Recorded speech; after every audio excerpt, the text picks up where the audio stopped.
Social मीडियावर एक फारच प्रेमळ नावाने ओळखले जातात आणि ते म्हणजे इंटरनॅशनल बकासूर. की माझ्या पासबुकमध्ये कमी एंट्रीज असल्या तरी चालतील, माझ्या पासपोर्टमध्ये जास्त एंट्रीज पाहिजे. खरंच सांगतो, मी 100पेक्षा जास्त वेळा परदेशात जाऊन आलोय. ॲडव्हेंचर जर एक्सपिरियन्स करायचं असेल तर न्यूझीलंड सारखी जागा नाही. न्यूझीलंडमुळे माझं आणि माझ्या बायकोचं भांडण झालं. हे अटके पार झेंडे हा शब्द प्रयोग नाहीये. कुठे पुणे, बरोबर, कुठं अटक. घोड्यावर प्रवास करून लढत जिंकत मराठ्यांच्या फौजा अटके पार झेंडे लावून आलेल्या होत्या. दरवेळेला त्या जागी गेलं की माझे डोळे भरून येतात. पाकिस्तानमध्ये जेव्हा तुम्ही जाता तेव्हा देशाचा व्हिसा नाही मिळत, शहरांचा व्हिसा मिळतो. लेलेंचा धुरंदर झाला असं म्हणायला काहीच हरकत नाही. पुणेकर असल्याचा ऑस्ट्रेलियात फिरताना फायदा होतो. आणि 9 वाजता बिअर पिऊन आलो आणि मग भोगल्यांच्या शिव्या खाल्ल्या.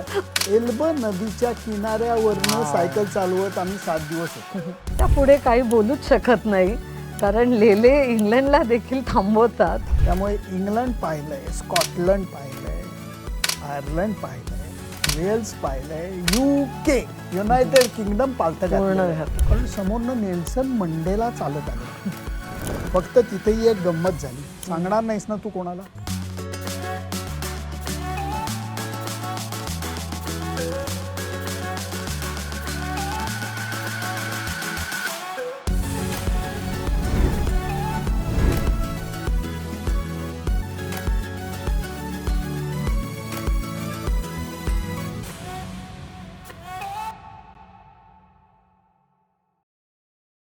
नमस्कार. वीणा वर्ल्डच्या अराउंड द वर्ल्ड या पॉडकास्टमध्ये तुम्हा सर्वांचे मनापासून स्वागत.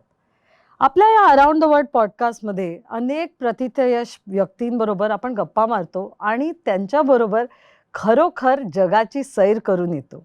आजचे जे आपले पाहुणे आहेत हे तर स्वतःहून इतक्यांदा फिरले आहेत, म्हणजे अराउंड द वर्ल्ड हे एकदा नव्हे, दोनदा नव्हे, तर बरेच वेळा ह्यांचं झालेलं आहे. त्यामुळे आजच्या गप्पा नक्कीच रंगणार आहेत. आधी ते स्वतः क्रिकेटर होते, मग ते पत्रकार होते. त्यांना ॲडव्हर्टायझिंगचेही गुरु म्हणता येईल मला वाटतं. त्याबरोबर स्वादिष्ट जेवणाचीही त्यांना तेवढीच आवड आहे. हे सोशल मीडियावर एक फारच प्रेमळ नावाने ओळखले जातात आणि ते म्हणजे इंटरनॅशनल बकासूर. तर आपल्या या इंटरनॅशनल बकासुराबरोबर आपण आज खूप गप्पा मारणार आहोत आणि त्यांना वीणा वर्ल्डच्या स्टुडिओमध्ये वेलकम करूया. नमस्कार Sunandan Lele, good to see you here. खूप बरं वाटलं आज तुम्हाला इथे बघून. मस्त मस्त मस्त, खूप आनंदी आहे. खूपच मजा आली आणि आपण भेटलो याच्या आधी सुद्धा, हो. आपण ओळखतो एकमेकांना. आणि आम्हाला जेवढा प्रवास आवडतो तेवढं कदाचित तुम्हाला क्रिकेट आवडतं, पण क्रिकेट बरोबर प्रवास आणि त्याबरोबर फूड, एक फूडी देखील तुम्ही आहात. म्हणजे ह्या 3 गोष्टी ज्या एक भारतीयाला म्हणावं की एक भारताला जोडणारी गोष्ट कुठली असेल किंवा भारताचा एक धर्म काय आहे, रिलिजन काय आहे, असं जर आपण म्हटलं तर मला वाटतं भारताचं रिलिजन क्रिकेट हे कोणीही नाकारणार नाही. त्याचबरोबर प्रवास आणि त्याचबरोबर आपलं जेवण, कारण ज्याही प्रांतात जाऊ तिथे वेगवेगळ्या प्रकारचं जेवण मिळतं. सगळ्यांनाच आपल्याला नाही म्हटलं तरी जेवण आवडतं आणि या तिन्ही गोष्टी एकत्र येतात त्या सुनंदन लेलेमुळे मध्ये. तर खूपच बरं वाटतंय आज इथे तुम्हाला वेलकम करून. हा प्रवास कसा घडत गेला? म्हणजे तुम्ही एक क्रिकेटर होतात, तिथून एक पत्रकार झालात. अर्थात आपण आज गप्पा मारणार आहोत त्या तुमच्या कॉमेंट्री संपते आणि त्याच्यानंतर जो प्रवास सुरू होतो त्याच्याबद्दल. पण एक थोडक्यात हे क्रिकेट टू जर्नलिझम हे कसं झालं? अगदी खरं सांगायचं झालं तर सगळं अनप्लॅन झालेलं आहे. कशा अर्थाने मी सांगतो, क्रिकेटच्या मी पहिल्यापासून प्रेमात पडलो. मी माझ्या बायकोलाही सांगितलं होतं की बाई, तू माझी दुसरी मैत्रीण आहेस. पहिली मैत्रीण माझी क्रिकेटची बॅट आहे. ती म्हणली तुम्ही माझे दुसरे प्रियकर आहात. माझी पहिली प्रियकर ही माझी हॉकी स्टिक आहे. माझी बायको, तुला म्हणून सांगतो की गुजरातकडनं नॅशनल हॉकी खेळली. त्यामुळे आमचं एक क्लॅरिटी होती मस्तपैकी. क्रिकेटचं प्रेम हे पहिल्यापासून खेळाडू म्हणून खूप होतं. आणि मी तू जसं ओझरता उल्लेख केलास की मी जाहिरातीच्या दुनियेत होतो, क्रिएटिव्ह साईडला नाही, ज्याला स्पेस सेलिंग साईड म्हणतो आपण, की न्यूजपेपर, मॅगझिन यांच्याकरता जाहिराती मिळवणं, रेव्हेन्यू मिळवणं. आणि त्याच्यामध्ये मी काम करायला लागलो. षटकार चंदेरी जी मासिकं होती, पाक्षिकं होती, त्याच्यात मी काम करायला लागलो. आणि त्यावेळेला रायटिंग जे आहे, क्रिकेटबद्दलचं लेखन जे आहे, ते खोटं बोलणार नाही, केम नॅचरली टू मी. त्यामुळे मी म्हटलं मी लिहू का? तर निखिल वागळे म्हटले की हे बघ, साधी गोष्ट आहे, चांगला लेख लिहिलास, छापू. नाही लेख दिलास तर तुला परत देऊन, म्हणजे टाकून देऊ म्हणला नाही, एवढंच परत देईन. त्यामुळे तुला लिहिण्यापासून मी कसा थांबवीन? बरोबर. लिही, चांगलं लिहिलंस तर छापू. अशी ती सुरुवात झाली. आणि गंमत म्हणून तुला सांगतो, भटकण्याची आवड इतकी होती की माझं स्वप्न होतं की मी फ्लाईट पर्सर बनावं ओहो, आणि जग फिरावं. काही अक्कल नव्हती. हे मी लहान असतानाची गोष्ट आहे की एक कसे स्वप्न लोक असतं. जग फिरतात हा. वगैरे. आणि क्रिकेट खेळत असताना सुद्धा मला फिरायला मिळायला लागलं. ती आवड नंतर जाहिरात स्पेस सेलिंगसाठी वाढत गेली, कारण मी दिल्ली पासनं भारतभर जाहिराती मिळवायला फिरलेलो आहे. त्यामुळे विविध संस्कृती बघायला मिळाली. खादाडीचा तू उल्लेख केला, विविध ठिकाणचे खादाडी बघायला मिळाली आणि त्याच्या प्रेमात पडत गेलो. आणि नंतर हे जे पत्रकार वगैरे जे झालं हे खूप नंतर झालंय, कारण मी दोन्ही दगडांवर पाय ठेवत 21 वर्ष प्रवास केला आणि त्याच्यानंतर पूर्ण वेळ पत्रकार झालोय. त्यामुळे या सगळ्या गोष्टी अचानक घडत गेल्या. पत्रकारितेचं आणि माझं प्रॉपर शिक्षण नाही आहे, हे पण मी प्रांजळपणे कबूल करतो. पण या सगळ्या गोष्टी येत गेल्या, त्या वाढत गेल्या. पॅशन बिकेम माय प्रोफेशन. याच्यासाठी क्रिकेट देवाचे मला आभार मानावेसे वाटतात. पॅशन टू प्रोफेशन हे मला वाटतं ह्याच्यासारखं सुख नाही. तुझं पण तेच आहे. माझं पण तेच आहे, माझंही तेच आहे. माझंही प्रोफेशन काहीतरी वेगळं होतं. फिजिओथेरपिस्ट आहे मी आणि मग तिथून आज ट्रॅव्हलमध्ये अनेक देश फिरून झाले. तुमच्यासारखंच मला म्हणता येईल की ह्या प्रोफेशनमुळे मी फिरले आणि खरंच जग बघायला मिळालं. सो माझंही थोडक्यात तसंच आहे असं म्हणायला काहीच हरकत नाही. मला वाटतं सगळ्यांनाच असं आपलं पॅशन जर प्रोफेशन करता आलं तर वर्क नाही राहणार. म्हणजे सोमवारी सकाळी पाहिजे बाई, त्याच्यासाठी जे तुझं माझं आहे सगळ्यांना नाही मिळत. नाही मिळत. सगळ्यांना नाही. सोमवार सकाळ ही छान गेली पाहिजे की आज कामावर जायचं ही उत्सुकता पाहिजे. तर का रे मंडे आला, मंडे ब्लूज नको आयुष्यात. मला एक तुमचं खूप आवडलं की जो प्रवास घडत गेलाय, आधी पॅशनेट क्रिकेटर, मग पॅशनेट ॲडव्हर्टायझर, मग त्याच्यानंतर पॅशनेट जर्नलिस्ट आणि आता एक पॅशनेट सोशल मीडियावर सुद्धा तुमचं, म्हणजे हा जो बदलत्या जगाबरोबर तुम्ही पण स्वतःचं ट्रान्झिशन केलंय. सो आता हे सोशल मीडियावर जे कंटेंट जातंय खूप छान आहे. ते इतर अनेक गोष्टी बघायला मिळतात, डेस्टिनेशन्स पाहायलाही मिळतात. हे कसं घडलं, म्हणजे ह्याचं ट्रान्झिशन कसं केलं तुम्ही आणि कुठले कुठले आहेत ते? क्रिकेट अँड बियॉन्ड वगैरे आहे. सो ही स्टोरी काय आहे? स्टोरीपेक्षा मी म्हणेन की तंत्रज्ञानाशी मैत्री करत गेलो. 2009 सालची गोष्ट असेल की ज्या वेळेला गंमत एक झाली की मी न्यूझीलंड टूरला जाणार होतो.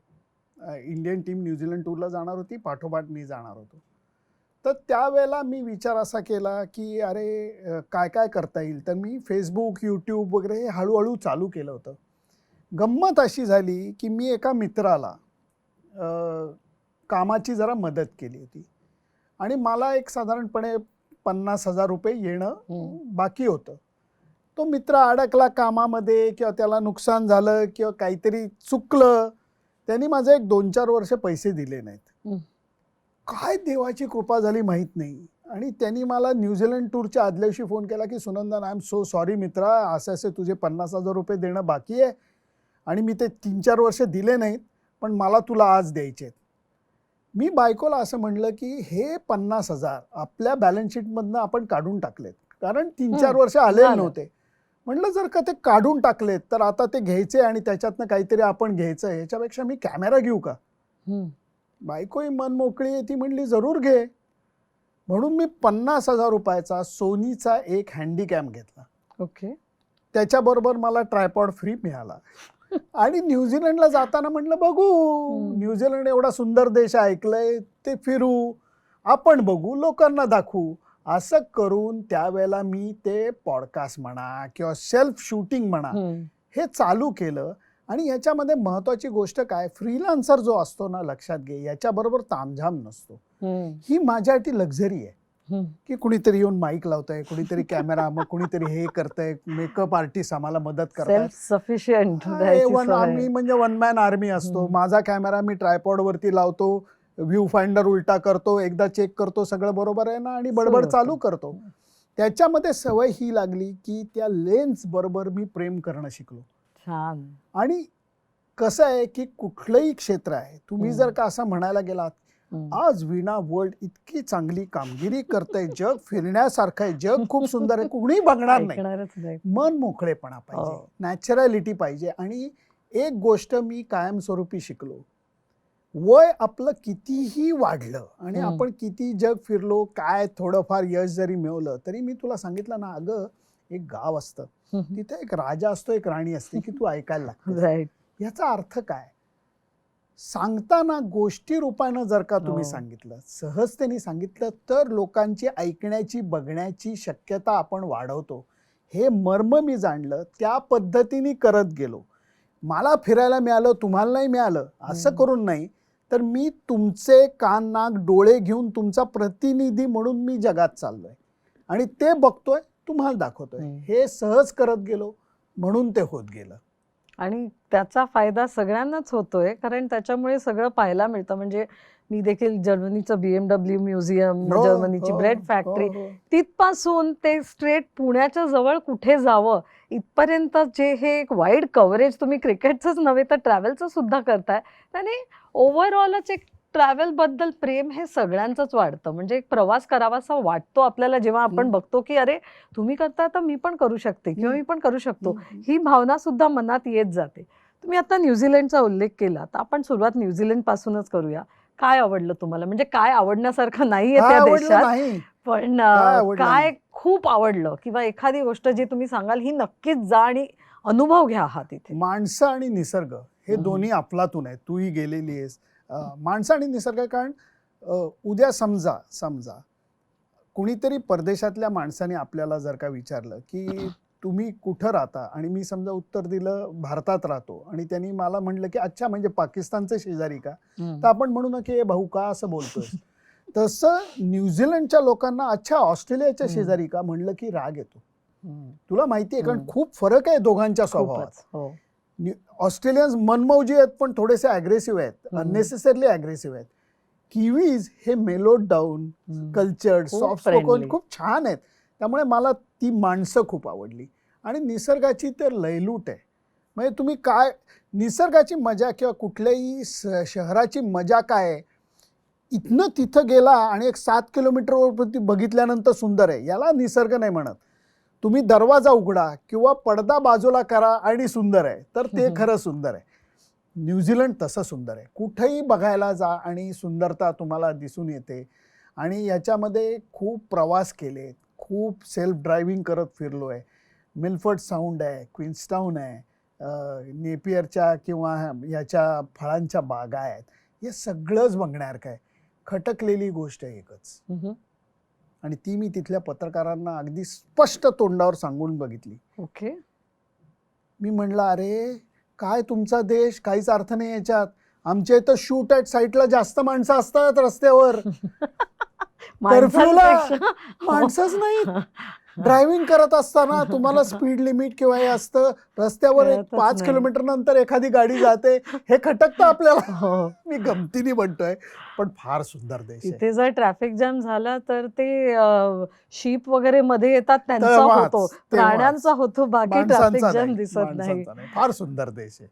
सो तिथे क्रिकेट खेळताना काही गमती जमती झाल्या का न्यूझीलंड मध्ये, किंवा सेल्फ ड्राईव्ह करताना काही अनुभव आले का? सेल्फ ड्राईव्हची मजा किंवा अनुभवाच्या पेक्षा मी तर म्हणेन की एक जो हॅमिल्टन टू वेलिंग्टन हा जो सेल्फ ड्राईव्हचा प्रवास आहे, क्या बात आहे. म्हणजे मी आणि माझा बोबली विजय कुमार नावाचा टाइम्सचा स्पोर्ट्स एडिटर होता, तो दरवेळेला माझ्याबरोबर राहायचा. आम्ही शेअर करायचो रूम किंवा अपार्टमेंट. तो म्हणला सुनंदन तू फ्लाईट डिटेल्स पाठव. तर मी जायचं यायचे फक्त पाठवले. अरे तो म्हणला इंटरनलचं काय? म्हणलं ते तिथे गेल्यावर करू. खोटं बोललो, झाप मारली. ऑकलंडला जेव्हा आम्ही उतरलो तो म्हणला अरे इंटरनल फ्लाईटचं काय? मी म्हणलं चल ना, त्या काउंटरवरनं आपल्याला घ्यायचे. असं म्हणून गेलो आणि कार रेंटलच्या काउंटरला गेलो. तो म्हणला तू क्या कर रहा है यार? म्हणलं हम सब जगह न्यूझीलंड में सेल्फ ड्राइव करेंगे. तू क्या पागल है क्या? म्हणलं हूँ, मैं पागल हूँ. आणि नंतर आम्ही सेल्फ ड्राईव्ह करायला लागलो आणि तो जो प्रवास होता त्या प्रवासामध्ये पहिल्यांदा सुंदर जंगल लागतं, मग टावपो लेक लागतो, बरोबर. जो न्यूझीलंडच्या नकाशात दिसतो एवढा प्रचंड मोठा आहे. सिंगापूर पेक्षा मोठा लेक आहे तो. तो म्हणाला, मी त्याच्यामुळे म्हणलं अरे हा लेक दिसतोच तुम्ही हा. म्हणता का सराव, की तो एवढा प्रचंड समुद्र. समुद्र आहे तो. आणि नंतर प्रवास करत असताना जंगल लागतं, मग सायनेज लागतं की तुम्ही पेट्रोल भरून घ्या, तुम्ही टॉयलेट ब्रेक करून घ्या, तुम्ही खाणं करून घ्या. आणि नंतर अशी जी जंगलं असतात, एवढे हा. जे झाडं असतात ती अशी हळू कमी होत जातात आणि डायरेक्ट बुश, काटेरी झुडपं लागतात, वाळवंट. त्या प्रवासामध्ये एकाच वाळवंट लागतं, प्रवासात बरोबर. हो, सगळं आणि त्या वेगवेगळं बघायला वाळवंटामध्ये दिसतं. तुम्ही ड्राईव्ह करत गेल्यानंतर उजवीकडे वाळवंटामध्ये स्नोकॅप माउंटन, आणि परत ती छोटी झाडांची मोठी झाडं होत जातात, जंगल होत जातं आणि वेलिंग्टन येतं. आई शपथ, म्हटलं काय हा प्रवास आहे. 6-1 तासाचा तो 7 तासाचा ड्राईव्ह आहे, मी नाही विसरू शकत. खूपच छान. म्हणजे एवढं सुंदर प्रवास वर्णन हो, हे हो. मी ऑफकोर्स न्यूझीलंड सुंदर आहे, पण तुमच्या तोंडून ऐकायला खूप मजा वाटली. कारण जनरली लोक न्यूझीलंडला जातात, म्हणजे आम्ही पण जेव्हा हॉलिडेज प्लॅन करतो ते एक नॉर्थ आयलंड करतात, साऊथ आयलंड करतात आणि मग जमलंच तर गाडी चालवतात. पण खरं तर न्यूझीलंडला आपल्यासारखीच गाडी चालवतात, म्हणजे same side of the road, same right सगळं हँड, same आहे. सो सगळं सेम असल्यामुळे आपला लायसन्स देखील व्हॅलिड आहे. तर ते हो. एवढं सोपं आहे खरं तिथे गाडी केलं चालवणं, पाहिजे, आणि तुम्ही ते केलात, केलं त्यामुळे पाहिजे. तुम्हाला तो अनुभव मिळाला. हो, हो. पहिल्यांदा मी ऐकले कोणी हॅमिल्टन टू वेलिंग्टनचं असं वर्णन करताना. युजली क्राइस्टचर्च, क्वीन्सटाऊन हे आहे, प्रवास वर्णन आहे, होतं, आहे. पण म्हणालात तसं न्यूझीलंडमध्ये आणि सगळीकडेच अजून एक सुंदरता आहे. न्यूझीलंड मुळे माझं आणि माझ्या बायकोचं भांडण झालं. अच्छा. हो, हो. अहा. घनघोर भांडण झालं, कारण आम्ही होतो क्वीन्सटाऊनला. आणि बहुतेक ते ऐकत असतील तर घरी जाऊन परत नाही, भांडण आहे, होणार माझी आहे. तयारी आहे. अच्छा. पण मी म्हणलं की माझी मुलगी तिकडे असते, तर मी म्हणलं मंजिरी उद्या आपला स्कायडाईव्ह आहे. तर ती म्हणली मला कळलं नाही स्कायडाईव्ह म्हणजे काय. म्हटलं असं विमान वरती घेऊन जायचं आणि नंतर मग आपण त्या विमानातनं उडी मारायची. आणि मी नाही करणार, मला भीती वाटते उंचीची, अमुक तमुक. मी म्हटलं अगं असं काय करते. सांगितलंच म्हणलं मी नव्हतं बुक पैसे करायच्या आधी. नाही केलं, म्हणजे हां. बुक. मी म्हटलं आता पैसे वाया जातील का. मी म्हटलं मी माझं तुझं आणि गार्गीचं बुकिंग केलं, किती असे किती पैसे आहेत. म्हटलं $500-700 तुला माहिती आहे स्कायडाईव्हचे काही कमी नसतात. एवढे पैसे का माझं बुक केलं ना विचार. अगं म्हटलं हा one of the life time experience असतो, हा करायलाच पाहिजे. नाही नाही मला भीती वाटते. ही भांडाभांडी नुसती. शेवटी म्हणले आता $700 जर का वाया जात असले तर त्यापेक्षा उडी मारलेली परवडली. तर मी म्हटलं घाबरू नको, टँडम स्कायडाईव्ह असतं, मजा येते. कसली मजा असते असं. किती फुटावर नाही. म्हटलं माझं 15,000 फुटावर नाही, तुझं 8,000 वर नाही. तर म्हणली मग जरा ठीक आहे, 8,000 म्हणजे तुमच्यापेक्षा निम्म आहे. म्हणलं हो माझ्यापेक्षा निम्म आहे. झालं. क्वीन्सटाऊनला आम्ही गेलो आणि नंतर त्या विमानामध्ये जेव्हा बसायची वेळ असते त्यावेळेला जे उशिरानं डाईव्ह मारणार असतात त्यांना पहिलं बसवलं जातं. सीट नसतात, तुम्ही मांडी घालून बसायचं असतं. तर ते विमानातले प्रवासी आत जायला लागले.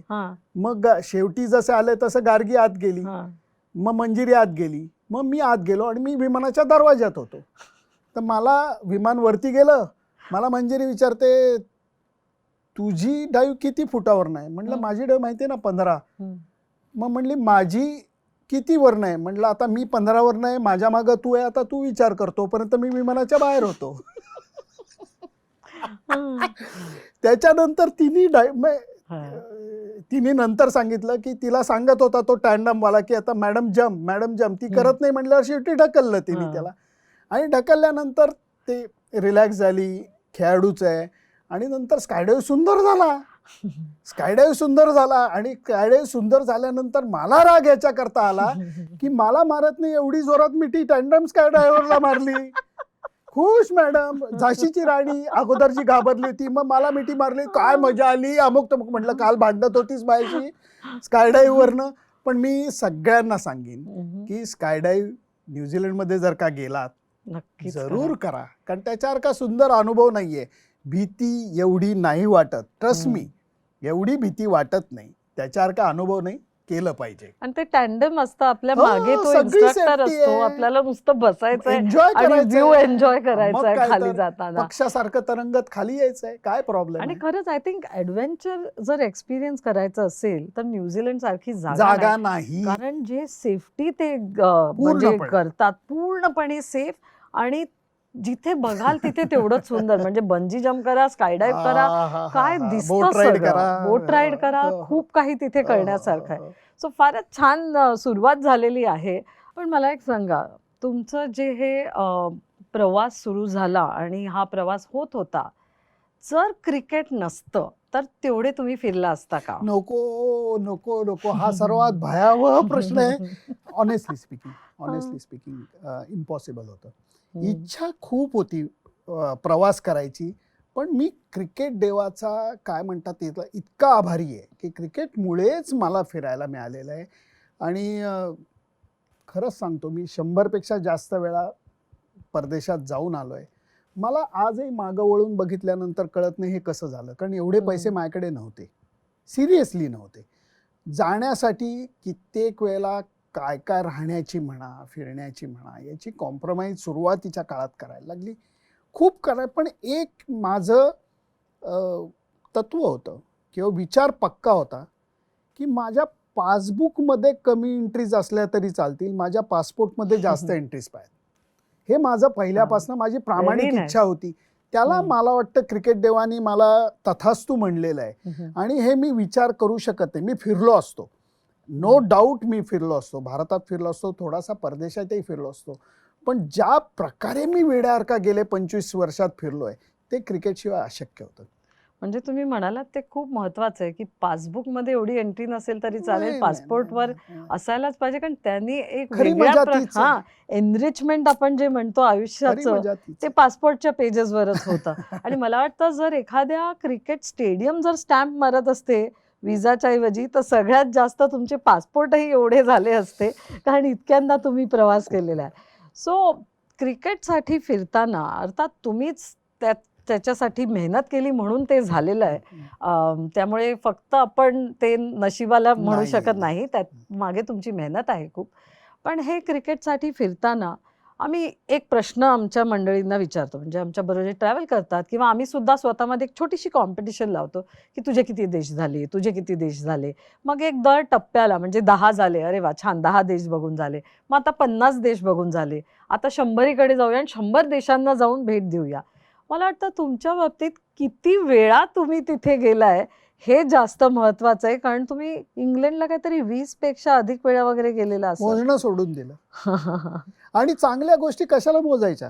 बरोबर. हे काय बँक बॅलन्स थोडाच आहे की आकडा बघायचा, अजिबात नाही. उलट कोणाला कळलं नाही पाहिजे. फिरा, कशाला मोजायचं?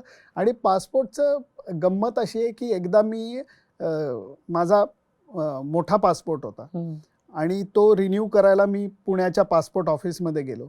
तर तिथल्या जो करणारा होता काम, त्यांनी म्हणला, अहो लेले, काय तुम्ही वेडेपणा करताय, व्हॅलिड पासपोर्ट आहे अजून 4 वर्ष, तुम्ही कशाला आलायत पासपोर्ट करायला? तर मी काय बोललो नाही, मी नुसता हसलो. तर त्यांनी नंतर पाहिलं, अरे काय काय किती फिरलायत तुम्ही? अरे याला काय पानं संपली होती. इतका फिरलो होतो. त्यामुळे ती मजा आहे. एक ठिकाण असं आहे मला असं वाटतं, म्हणजे आपण सगळेच आजकाल तर सगळेच फिरतायत आणि सगळ्यांना आवड देखील आहे प्रवासाची, पण खूप कमी लोक आहेत जे काही ठिकाणी गेलेत जिथे तुम्ही जाऊन आलात. म्हणजे तुम्ही जिथे जिथे फिरलात ते सगळेच थोडे आउट ऑफ बाउंड्स आहेत बऱ्याच लोकांसाठी. असंही म्हणता येईल की तुम्ही अटकेपार झेंडा लावून आलाय. तर त्याची स्टोरी आम्हाला सांगा.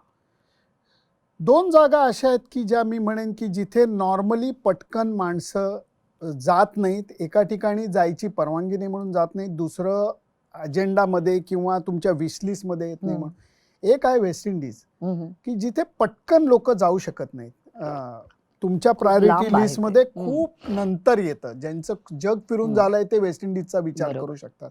आणि दुसरा अर्थातच पाकिस्तान, की जिथे बंधनं खूप आहेत म्हणून जाता येत नाही.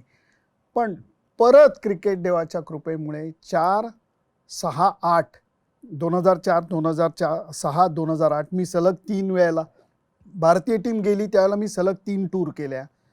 आणि नंतर अगदी गेल्या वर्षी म्हणजे हम्म. 2025च्या फेब्रुवारीमध्ये चॅम्पियन्स चॅम्पियन्स ट्रॉफी होती म्हणून मौके पे चौका म्हणून मी परत एकदा आठवडाभरच जाऊन आलो, पण जाऊन आलो. माझ्या प्रोफेशनचं अजून एक हेवा वाटणारी गोष्ट अशी आहे, समजा आता तू सुद्धा जग फिरलीस, सर्वात जास्त दिवसांची ट्रिप तू किती दिवसांची केलीस कुठल्याही देशाची? एक 20 दिवस असतील. 20 दिवस आय थिंक 20 बरोबर. 21 का 22 दिवस होते. बरोबर बरोबर. बरोबर. मी ऑस्ट्रेलियाची 2007-08 ची ट्रिप 82 दिवसांची केली. वाव, तिथे घरच म्हणजे दुसरं बनवलं होतं म्हणायला कारण हरकत 4 नाही. टेस्ट मॅचेस होत्या, हा. ऑल प्ले ऑल थ्राईस अशी वन डेची इंडिया ऑस्ट्रेलिया श्रीलंकाची सिरीज होती. 82 दिवसाची ट्रिप केली. फरक काय होतो तुला सांगतो, एखाद्या गावी आपण गेलो 2 दिवस 4 दिवस असं आपण जातो, 5-6 दिवस राहतो, 7 दिवस राहतो. आम्हाला टेस्ट मॅच असते तेव्हा 10 दिवस एका शहरात राहायला मिळतं. हा फायदा आहे आणि तो फायदा घेत मी वेस्ट इंडिज म्हणा किंवा पाकिस्तानची सुद्धा 2004 साली मी 50-56 दिवसाची टूर केली. 2006 साली मी 50-56 दिवसाची टूर केली. नंतर 8 साली मी 21 दिवसाची टूर केली आणि आत्ता मी 7 दिवसाची टूर केली. हा फायदा आहे. आणि पाकिस्तानमध्ये दरवेळेला हे होतं की अरे कशाला जात आहे, शत्रू राष्ट्र आहे. ॲग्रीड. एक डिस्क्लेमर देतो मी, मला पाकिस्तानबद्दल प्रेम नाही आहे, हे पहिल्यांदा लक्षात घ्या. पण भारतीयांच्या दृष्टीने, मराठी माणसांच्या दृष्टीने खूप अशा इतिहासातल्या पाऊलखुणा आहे की ज्या शक्य झाल्या तर आपण बघायला नकोत का, हा प्रश्न माझ्यासमोर येतो. आणि तू जे अटके पार झेंडे म्हणतेस, दरवेळेला त्या जागी गेलं की माझे डोळे भरून येतात. त्याचं कारण असं आहे की लाहोर किंवा इस्लामाबाद पासनं तुम्ही पेशावरला जायला लागतात, तेव्हा वाटेमध्ये हे गाव येतं. हे अटके पार झेंडे हा शब्द प्रयोग नाहीये, अटक हे गाव, खरं गाव आहे, खरं गाव आहे. त्या गावाच्या इथे पहिल्या वेळेला जेव्हा मी 2004 साली गेलो, आम्ही प्रवास करत होतो, जवळजवळ 30 आम्ही जर्नलिस्ट होतो. माझ्या गाईडनी मला सांगितलं होतं की सुनंदन ये ध्यान में रखना कि ये अंदाजन किलोमीटर पे वो अटक गाव आएगा, आपके लिए बहुत इम्पॉर्टंट है. मी सारखा बघत होतो आणि नंतर मी माझ्या ड्रायव्हरला सांगितलं की अरे बाबा मला थांबायचंय, तर बाकी पत्रकार बोंब मारायला लागले. नाही आपल्याला पेशावरला पोचायचं आहे, वाटेत कशाला थांबायचं. मग खोटं बोललो की टॉयलेट ब्रेक घ्यायचा आहे, कुणीच नाही म्हणू शकत नाही, ते खोटं होतं. त्या जागी जेव्हा मी थांबलो तेव्हा असा मला डोळ्यासमोर अजून ते दृश्य आहे जे गेल्या वर्षी मी परत अनुभवलं. पूल आहे, पुलाखालनं एक 5 नद्यांचा संगम वाहत आहे, सणाणून वाहत आहे. निळशार पाणी आहे कारण ते हिमालयातनं आलेलं पाणी आहे. पलीकडे एक भुईकोट किल्ला आहे, त्या किल्ल्याच्या मागं असा सूर्यास्त होतोय. तिथं जाऊन मी तुला सांगतो, मी डोळे मिटून उभा राहिलो, माझ्या डोळ्यातनं पाणी बाहेर आलं. त्याचं कारण असं आहे, कुठं शनिवारवाडा, कुठे पुणे, बरोबर, कुठं अटक, घोड्यावर प्रवास करून लढत जिंकत मराठ्यांच्या फौजा अटके पार झेंडे लावून आलेल्या होत्या. याचा अभिमान नको वाटायला आपल्याला? आणि त्या ठिकाणी गेल्यानंतर तुमचं मन भरूनच येतं आणि मराठी फौजांसाठी तुम्ही आदराने नतमस्तक होता. ती गोष्ट मी 2004 साली अनुभवली, मी 2006 साली अनुभवली, गेल्या वर्षी मी अनुभवली. गेल्या वर्षी जरा अचरटपणा होता. त्याचं कारण असं आहे, पाकिस्तानमध्ये जेव्हा तुम्ही जाता तेव्हा देशाचा व्हिसा नाही मिळत, शहरांचा व्हिसा मिळतो.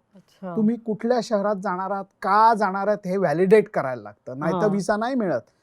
त्यामुळे मला पेशावरचा व्हिसा असता तर मला जाणं हे अलाउड आहे. इन वे ते अलाउड नव्हतं. तरी मी म्हटलं आता मला माहित नाही मी पाकिस्तानला परत येईन नाही येईन, त्यामुळे मी ती रेस घेतली. माझा ड्रायव्हर सादिक मला म्हणाला, सर अगर आपको जाना है मैं लेके तो जाऊंगा अटक, लेकिन सुबह जल्दी निकलना पड़ेगा. मैं बोला कितने बजे? तो बोला 9 बजे. म्हणला हम 5:30 बजे निकलेंगे. क्या बात कर रहे हो? म्हणला हाँ हम 5:45 बजे निकलेंगे. आम्ही 5:45 वाजता स्टार्टर मारला, इस्लामाबादला गाडी चालू केली, 7:30ला आम्ही तिकडे होतो. आणि थोडीशी गंभीर गोष्ट अशा करता होती की एकतर माझ्याकडे तो व्हिसा नव्हता, दुसरी गोष्ट म्हणजे अटक हे अंबाला किंवा पठाणकोट प्रमाणे आर्मी एअरफोर्सचा बेस आहे. बेस आहे. आणि तिसरी महत्वाची गोष्ट म्हणजे जो भुईकोट किल्ला मी अटकचा म्हणतोय तो तुरुंग आहे आता. त्या तुरुंगामध्ये इम्रान खान होते. काटा येतोय माझ्या अंगावर हे अगं तुला ऐकून काय सुद्धा. सांगू, हे म्हणजे सगळं जेव्हा लक्षात आलं तेव्हा मी म्हणलं जायचंय, पण हे सगळ्या गोष्टी मनात होत्या. त्यामुळे आम्ही गेलो. हा, हा. 10 मिनिटं मी तिथं फक्त थांबलो. त्या पंचगंगा नदीच्या पुलावरती तो भुईकोट किल्ला बघितला, अटकचा फील घेतला आणि मी उलटी परत गाडी फिरवली, कारण ते थोडंसं नाही चांगलं रिस्की होतं. पण अशा वेळेला जेव्हा इतिहासाच्या पाऊल खुणा मला खुणावतात, जायल्याशिवाय राहत नाही ग, बरोबर. खरंच राहत नाही. अजून एका ठिकाणी मी अगोदर पण गेलो होतो, यावर्षी मी या भेटीतही पाकिस्तानला गेलो. ते म्हणजे राजकटास नावाचे एक परिसर आहे. तिथं गेल्यानंतर आम्हाला अडवलं. हा. माझा बिनीवाले म्हणून मित्र होता, सादिक होता, मी होता. नाही नाही आपको जाने नहीं देंगे. म्हणलं क्यों जाने नहीं देंगे, वहाँ डेलीगेशन आया है, आपको जाने नहीं देंगे. म्हणलं कैसे जाने नहीं देंगे.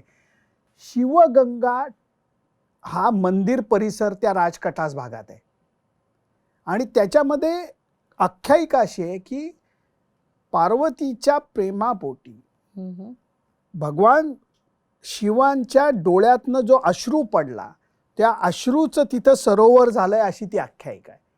आणि पूर्वीच्या काळामध्ये ते शिवगंगा टेम्पल परिसर हा उद्ध्वस्त झालेला होता.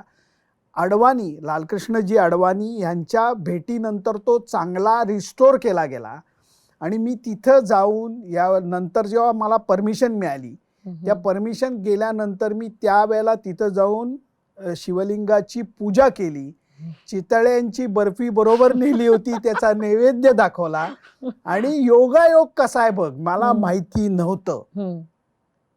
त्या दिवशी शिवरात्री होती. वाव, काय म्हणशील आता? परफेक्ट. काय म्हणशील आता? खूपच त्यामुळे छान. आचरटपणा खूप केला. पण असा प्रवास करता येणं ह्याच्यासाठी खरंच नशीब गेल्या लागतं. जन्मीचं पुण्य पुण्य मी लागतं. मगाशीच थोडं म्हणलं. कमी पडलं वाटतं माझं, कारण मला थोडा हेवा वाटतोय आता तुमचा की तुम्ही या दोन्ही ठिकाणी जाऊन आला जिथे म्हणजे इच्छा असली तरी पटकन उठून जाता येत नाही. मला वाटतं त्याच्यासाठी एक ते सगळं एकत्र घडावंच लागतं, तरच तुम्ही तिथे पोहोचू लाहोरला शकता. अजून एक जागा होती. उम्हम. आपण म्हणतो ना की मुघले आझम, हा. सलीम अनारकली, हम्म. ती अनारकलीची जी कबर आहे हम्म. ती लाहोरच्या सिव्हिल सेक्रेटरिएटमध्ये आहे की नाही. वेडेपणा, जायची परमिशन नाही. हम्म. पण तुम्ही बघून आला असाल हा, नक्की. पुणेरीगिरी अशी केली की सादिकच्या बरोबर मी पुढे बसलो आणि मागं बसलो हा. आणि असा अगदी स्टाईल मध्ये वगैरे असा बसलो, सलवार कमीज घालून. हम्म. आणि मी म्हटलं तू गाडी डायरेक्ट त्या सिव्हिल सेक्रेटरीएट मध्ये मेन डोअर मधनच आत गेला नाही. तो म्हटलं सर परमिशन नहीं देंगे. मुझे म्हटलं परमिशन नहीं देंगे, मुझे पता है, लेकिन तू डाल घे. अंदर. हा. तर गाडी आत जायला लागले म्हणल्यानंतर आम्हाला त्या दरवाजा सर सर सर रोकिए रोकिए. म्हणलं क्यों रोकिए. म्हणलं सर अंदर गाड़ी लेके जाना मना है. हाँ. म्हणलं मेरे 1 बजे साहब जी से अपॉइंटमेंट है, अभी 1 को 5 मिनट कम है, आप कैसे ना बोलते हो. नहीं नहीं सर मेरी बात सुनो आप गाड़ी यहाँ ही रोक छोड़ दीजिए, बाजू वाले दरवाजे से आप अंदर आइए, मैं आपको अंदर तक छोड़ता हूँ. हा. मला तेच पाहिजे होतं. मी सादिकला म्हणलं गाडी बाहेर रोको, मैं आता हूँ मीटिंग करके. प्रत्यक्षात मीटिंग काही नव्हती. आत गेलो तर तो जो अनारकलीची जी कबर आहे, ती कबर म्हणजे नंतर सलीमचा जहांगीर झाल्यानंतर त्यांनी बांधलेला तो मकबरा आहे. आणि तिथे रिस्टोरेशन चालू होतं. आज जायची परमिशन नाही, शूटिंग बिटिंगची तर परमिशन अजिबातच नाही. पण अशा वेळेला परत एक चालबाजी केली. मेटाचा गॉगल येतो, त्याला शूटिंगची परफेक्ट. क्लिक केल्यानंतर शूटिंग करता येतं. त्यामुळे जाताना स्टाईल अशी, डोळ्यावरती गॉगल. पाकिस्तानी लोकांना काही माहित नाही की माझ्या याचं शूटिंग चालू आहे. त्या मेटा गॉगलमधनं व्यवस्थित आत जाऊन बघून वगैरे शूटिंग करून व्यवस्थित आलो. तिथे काम करणाऱ्या लोकांना वाटलं की मी सुपरविजनला आलोय, एक मोठा अधिकारी आहे आणि काम नीट चाललंय की नाही बघायला आलोय. पण आज जाऊन व्यवस्थित ते शूटिंग करून लेले बाहेर आले. त्यामुळे म्हणून लेलेंचा परत धुरंदर झाला असं म्हणायला काहीच हरकत नाही काही मला विचारू वाटतं. नको, काही विचारू नको. कम्प्लीट धुरंदर हो, स्टाईल हो, मध्ये हो, जाऊन हो, तुम्ही हो. बघून जाऊन आलो आलाय. लाहोरच्या सिव्हिल सेक्रेटरीत मध्ये जाऊन अनारकलीची कबर बघून शूटिंग करून परत आलो. म्हणजे आमच्यासारख्या लोकांना तो सिनेमा आणि त्याच्यात जे दिसतं तेच बघण्यात हो, हो, आम्ही आनंद हो. मानतो, पण तुम्ही प्रत्यक्षात बघून जाऊन आला. एक सांगा मला तिथले लोक किंवा जेवण कसं होतं? कारण फार उत्सुकता आहे, आपल्याला जाता येत नाही म्हणून. तर अदर दॅन ऑफकोर्स बाकीचं गव्हर्नमेंट हे आहे किंवा सिक्युरिटी वगैरे सोडली, तर जो एक आम आदमी म्हणतो आपण, त्यांच्या गुड बरोबर काही क्वेश्चन, चान्स मिळाला का तुम्हाला गुड बोल? क्वेश्चन. चान्स कसला हं. आहेत, कारण 2004 सालापासनं पत्रकार काही आहेत ते मित्र आहेत, काही माझे ट्रॅव्हल एजंट्स तिकडचे आहेत हं, ते हं. माझे मित्र आहेत. परत मी डिस्क्लेमर देतो, मला पाकिस्तानबद्दल प्रेम नाही. हं. परत डिस्क्लेमर देतोय, फक्त नॉर्मल माणसं ही खूप चांगली आहेत. हं. त्यांची आर्मी, त्यांचे अतिरेकी आणि त्यांचे राजकारणी हे भयानक लोक आहेत आणि त्यांनी हं. तो देश केक कापून खातात तसा कापून कधीच संपवलेला आहे. हो. नॉर्मल माणसांना भारताबद्दल ना द्वेष आहे हं. ना राग आहे, प्रचंड उत्सुकता आहे भारताबद्दल, प्रचंड प्रेम आहे. हं. आणि खाणं म्हणशील तर काय आता, म्हणजे हं. पाकिस्तानचं खाणं हे कमालच प्रकार आहे. फक्त तिन्ही त्रिकाळ नॉनव्हेज. हं. तुम्हाला जर का शुद्ध शाकाहारी असलात तर पाकिस्तानमध्ये जरा प्रॉब्लेम येतो. मग पुण्याचे लेले अगदी मी खुश खातो, होते सगळं तुम्ही मी टेस्ट खातो, करता. मी प्रिफर्ड हां. व्हेजिटेरियन आहे, हां. पण बाकी मी व्यवस्थित सगळं खातो. फक्त मला नॉनव्हेज पाहिजेच असा असं भाग नाहीये. नसतो. हां. त्यामुळे अडचण आली नाही. हं. भरपूर भटकंती केली, भरपूर खादाडी केली आणि हं. पाकिस्तानवरती मी 2004 सालच्या टूर नंतरच पुस्तक लिहिलं, समज गैरसमज नावाचं. हं. आणि त्याच्यात हे सगळे किस्से कहाण्या लिहिलेले आहेत. ते तर आता अपडेट करायला लागेल, कारण आता यावेळची भटकंती, यावेळचे अनुभव त्याच्यामध्ये ऍडच झालेले आहेत. हं. नक्कीच म्हणजे ऐकताना देखील मजा येते कारण हे सगळं अनुभवणं सगळ्यांना हो, शक्य हो, नाहीये. हो. त्यामुळे तुम्ही आमचे एक ट्रॅव्हल अँबॅसेडर आहात या देशासाठी. तुमच्याकडून आम्हाला हे एक सगळं पाहायला मिळतंय. पत्रकारितेचा फायदा असतो. हं, हं. आम्हाला पटकन कोणी हाकलून देत नाही. हं. तुम्ही पत्रकार म्हणून जर का गेलात ना, तर कदाचित ते तुम्हाला म्हणतील परवानगी नाहीये, जाऊ हं. नका, किंवा आत्ता हं. जाऊ नका, उद्या या. पण आम्हाला पटकन कोणी हाकलून नाही देत म्हणत नाही. नाही. हं. त्याचा फायदा घेता यायला पाहिजे, हं. गैरफायदा नाही, फायदा बरोबर. घेता यायला पाहिजे. कारण पत्रकारांनाच हा ऍक्सेस असतो.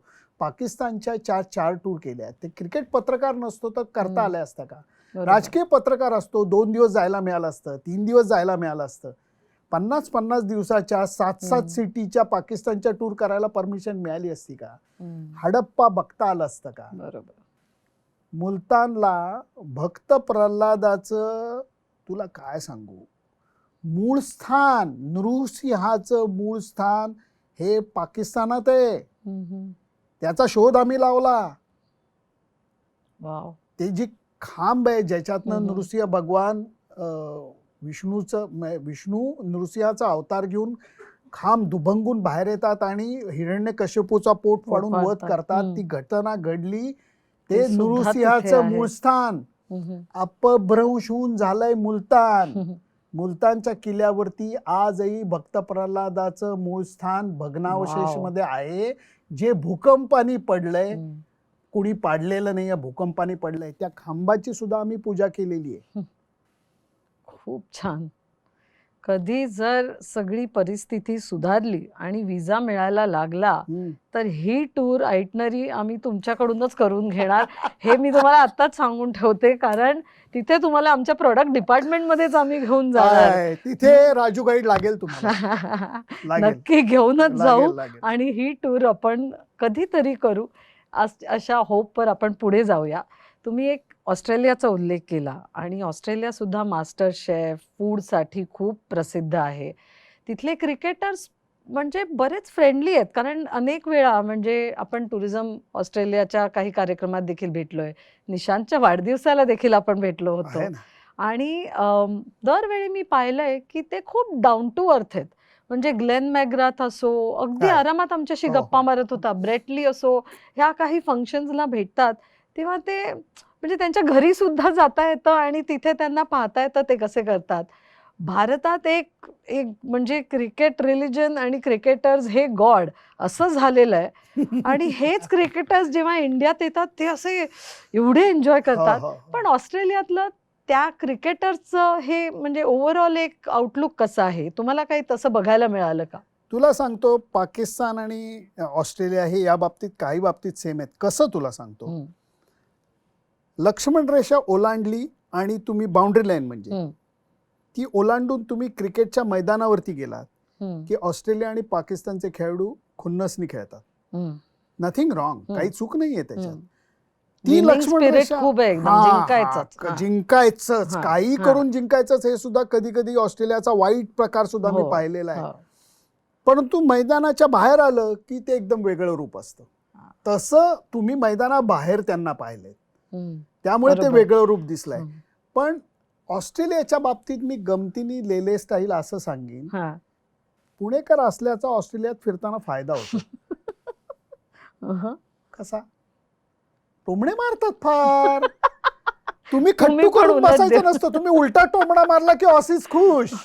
ते पुणेकरांचा फायदा आहे. त्यामुळे ते टोमणा मारल्यानंतर असा कसा मला बोलला हे म्हणण्याच्या ऐवजी तुम्ही उलटा टोमणा मारायचा. हां.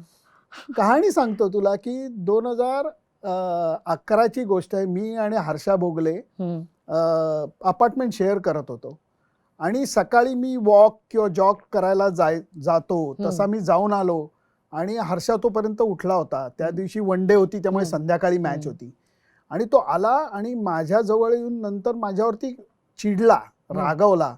मला म्हणला, सुनंदन तुला लाज नाही वाटत?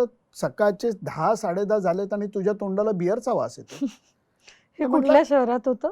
हे ॲडलेडला होतं. अच्छा. हां.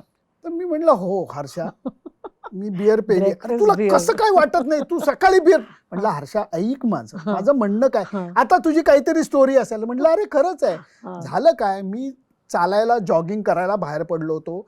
आमच्या घराच्या कॉर्नरलाच एक मोठा टेनिसचा कॉम्प्लेक्स होता. ओके. त्या टेनिसच्या कॉम्प्लेक्सवरनं पुढे जात असताना 3 जण टेनिस खेळत होते. हं, मी पुण्यामध्ये 5 दिवस आठवड्यातले टेनिस खेळतो.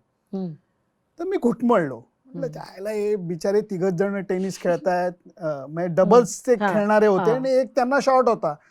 तिन्ही ऑसी होते. हां, तर मी आपलं राहवलं नाही म्हणून मी आत घेऊन म्हणलं, मेट कॅन आय जॉईन यू? हां.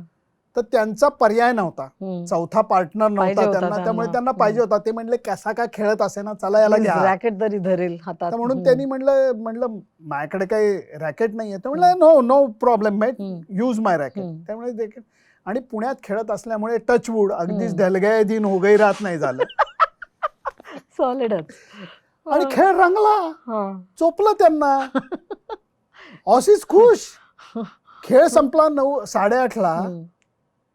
म्हणले चला आता. म्हणलं कुठे? Let's have a glass of beer. अरे म्हणलं नाही, मी सकाळी बिकाळी असले बिअर नाही नाही म्हणले, आता एवढी मजा आली खेळून, वी आर सो हॅपी. खेळ झाला पूर्ण. सकाळी नेऊन चायला 9 वाजता बिअर पाजली. भोगले चिडले माझ्यावर, पण आता काय करणार, ऑसी लोक हे असेच असतात, अगोदर खुन्नस दाखवतात आणि खेळाच्या दुनियेमध्ये तुम्ही त्यांना हरवलं की खुश होतात. त्यामुळे इतका खेळ रंगला आणि 9 वाजता बिअर पिऊन आलो आणि मग भोगल्यांच्या शिव्या खाल्ल्या. खूप छान.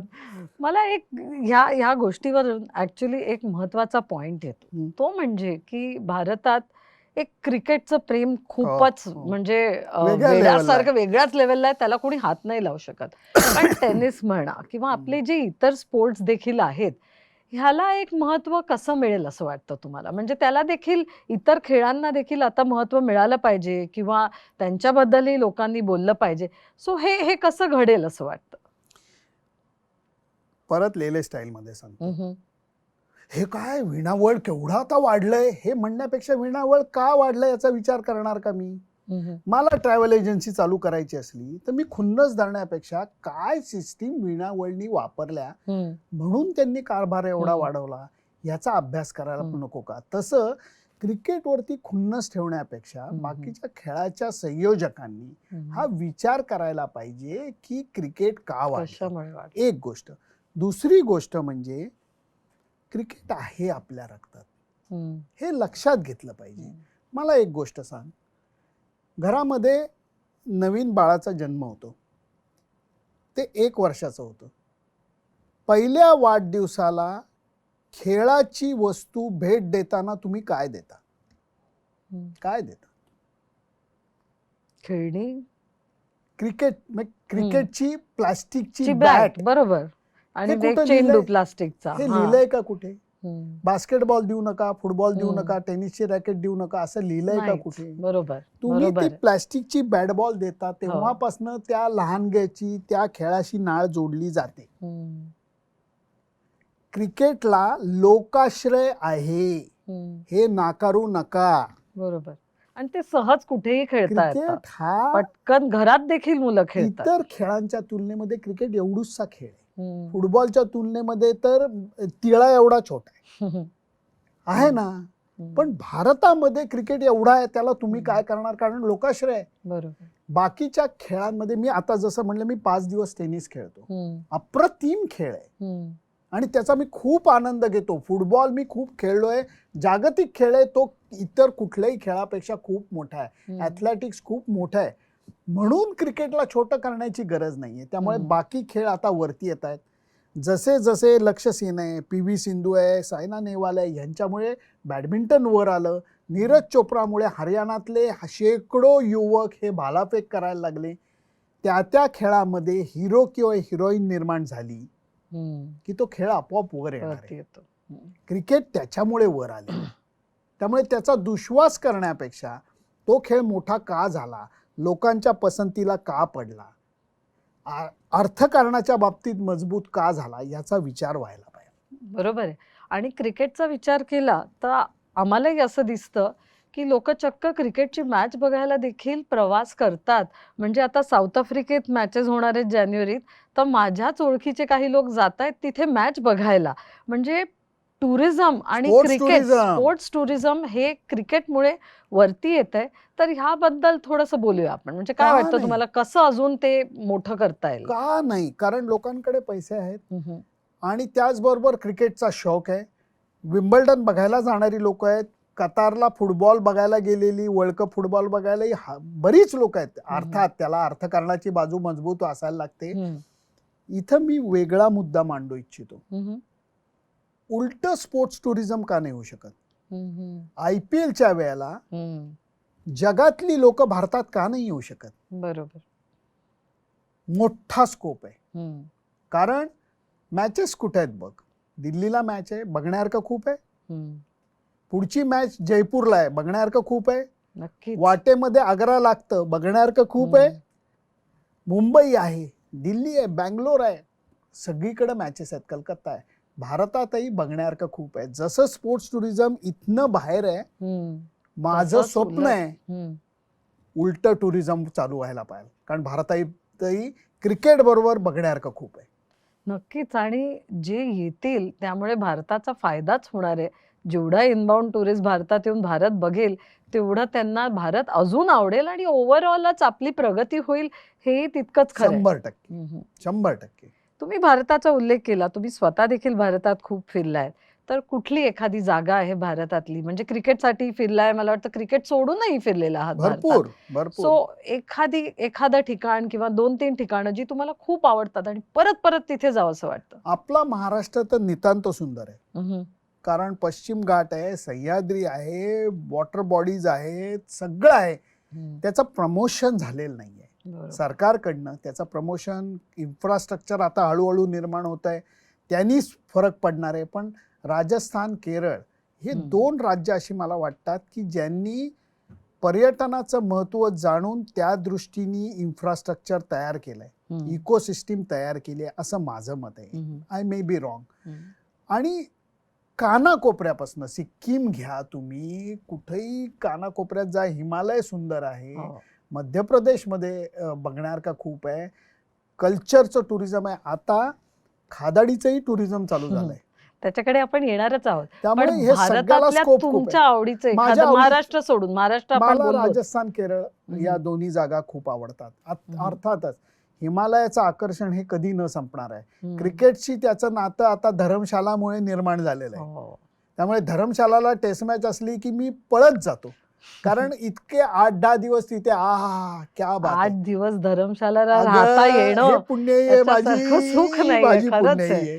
कारण मी माझी पण आत्ताच अमृतसरला गेले होते आणि तिथून सुद्धा अमृतसर ते धरमशाला काय प्रवास एवढं आहे. जवळ आहे, विमानाने आरामात जाता येतं अमृतसरपर्यंत आणि हो. पुढे धरमशाला आहेच. म्हणजे खूपच छान. आणि मला वाटतं एक धरमशालाला गेलं की निसर्गच नाही पण एक हा, स्पिरिच्युअल पण आहे ना. तिथे खूपच शांतता दलाई आणि लामांचा सौंदर्य आहे. हं, वास्तव्य आहे तिथे, त्यामुळे इतकं सुंदर आहे. हं, हं, आणि परत क्रिकेटमुळे तिथे 2-4 दिवस नाही, टेस्ट मॅच असली की 8-8, 10-10 दिवस मी राहतो. हं, आणि दलाई लामांच्या आश्रमात जातो किंवा क्रिकेटचा एक तो धवलागिरी रेंज आहे, सुंदर निसर्गाची म्हणजे हं. हिमालयाची, त्याचा आनंद घेतो. त्यामुळे मी म्हणेन की हिमालय, गंगा जी आहे, किंवा अजून एक जागा गमतीने तुला सांगतो की हरिद्वार ऋषिकेशच्या भागात आम्ही फिरत होतो. हं, डेहराडूनला उतरलो आणि हं. मग तिकडनं सगळं ड्राईव्ह केलं. बरोबर. तिथे नुकताच अनुष्का आणि विराट जाऊन आले होते. माहितीये ना तुला विराट कोहली? हं. हो, हो. ऐकलंयस ना नाव? ऐकलंय. थोडं ऐकलंयस ना? कधी-कधी हां, ऐकलेलं हां. आहे. ते दोघं जाऊन आले होते. हां, म्हणून मी विराटला म्हटलं, "यार विराट तू जाके आया वहाँ? हां. कौन सी खास जगह तूने देखी?" त्यामुळे तो म्हणला, "सर वशिष्ठी गुफा जाके आओ." अच्छा. हे गंगेच्या किनारीच आहे. मग शोधाशोध करून लेले स्टाईलमध्ये शोधत गेलो. वशिष्ठी गुफा म्हणजे वशिष्ठ ऋषी, म्हणजे हं, तुम्ही ऋषिकेशपासनं जेव्हा बद्रीनाथच्या रस्त्यावरती लगेचच आहे, हं, हं. 50-70 किलोमीटर वरतीच आहे, की जी गंगा ही इतकी निर्मळ आहे तिथे. आणि वशिष्ठ ऋषींनी जिथं बसून तपश्चर्या केली ती गुफा तिथे आहे. आणि वॉव! तिथं जाऊन गंगेची पूजा मी तिकडं नाही केली, मी या वशिष्ठी गुफाला केली. म्हणजे तुमचा ट्रॅव्हल एजंट विराट कोहली आहे, असं म्हणता येईल. नशीब बघा ना, खरंच बघ लागतं म्हणजे बघ त्याच्यासाठी. ना, त्यांनी सांगितले आणि मग तिथं जाऊन आलो. खूप छान. विराट कोहलीची एक स्टोरी अशी आहे, की मी एका ट्रॅव्हल कॉन्फरन्सला गेले होते आणि तिथे वेगवेगळ्या देशातले हे भेटतात. तर एक मला स्कॅन्डिनेव्हियातले ट्रॅव्हल एजंट भेटले आणि फिनलंडमध्ये वगैरे त्यांनी काही टूर्स करतात, एकदम लक्झरी टूर्स वगैरे करतात. तर ती मला सांगत होती, की आमच्याकडे एक बुकिंग आलं हनीमूनसाठी. ते बुकिंग आम्ही केलं आणि म्हणे ते हनीमून कपल ह्यांना काहीच कल्पना नाही, काही माहिती नाही. म्हणे ते ना हनीमून कपल असं Instagramवर पोस्ट करायला लागलं आणि म्हणे आमचं ऑफिस वेडं झालं, की एवढे हजारो, लाखो लोक मला का फॉलो करतायत? मी म्हटलं, "कोण होतं ते कपल?" तर ती म्हणाली, "विराट कोहली आणि अनुष्का शर्मा." तेव्हा मला कळलं कल्पना ते नाहीये त्यांना त्यांना. काहीच आयडिया नव्हती, की हे कोण होते. पण ही स्ट्रेंथ आहे म्हणजे क्रिकेट आणि त्याचबरोबर बॉलिवूडची. पण युरोपबद्दल बोललो आपण, म्हणजे हे फिनलंडमध्ये झालं. अनेक वेळा तुम्ही गेलेला आहात युरोपला. जर्मनीमध्ये फिरलाय, इंग्लंडमध्ये फिरलाय. जर्मनीच्या मला वाटतं BMW म्युझियम आणि ब्रेड फॅक्टरीमध्ये ब्रेड आणि कॉफी घेताना देखील मी तुमचे व्हिडिओ पाहिलेत. सो कसं होतं तिथे फिरणं आणि मी जर्मनीला कसे पोहोचलात? जर्मनीची पहिली टूर, हं, विश्वास ठेव माझ्यावर, हं. थापा नाही मारत आहे. ते आता मी नंतर चेक नाही, करीनच, पण जर्मनीची विश्वास आत्ता ठेवते. हां. पहिली टूर मी जी केली ती ड्रेस्डेन टू डेसाव केली. वॉव! उलट तिकडं हां. इंडस्ट्रियल एरियातनं खाली आलो. 7 दिवस सायकल टूर केली मी. अच्छा.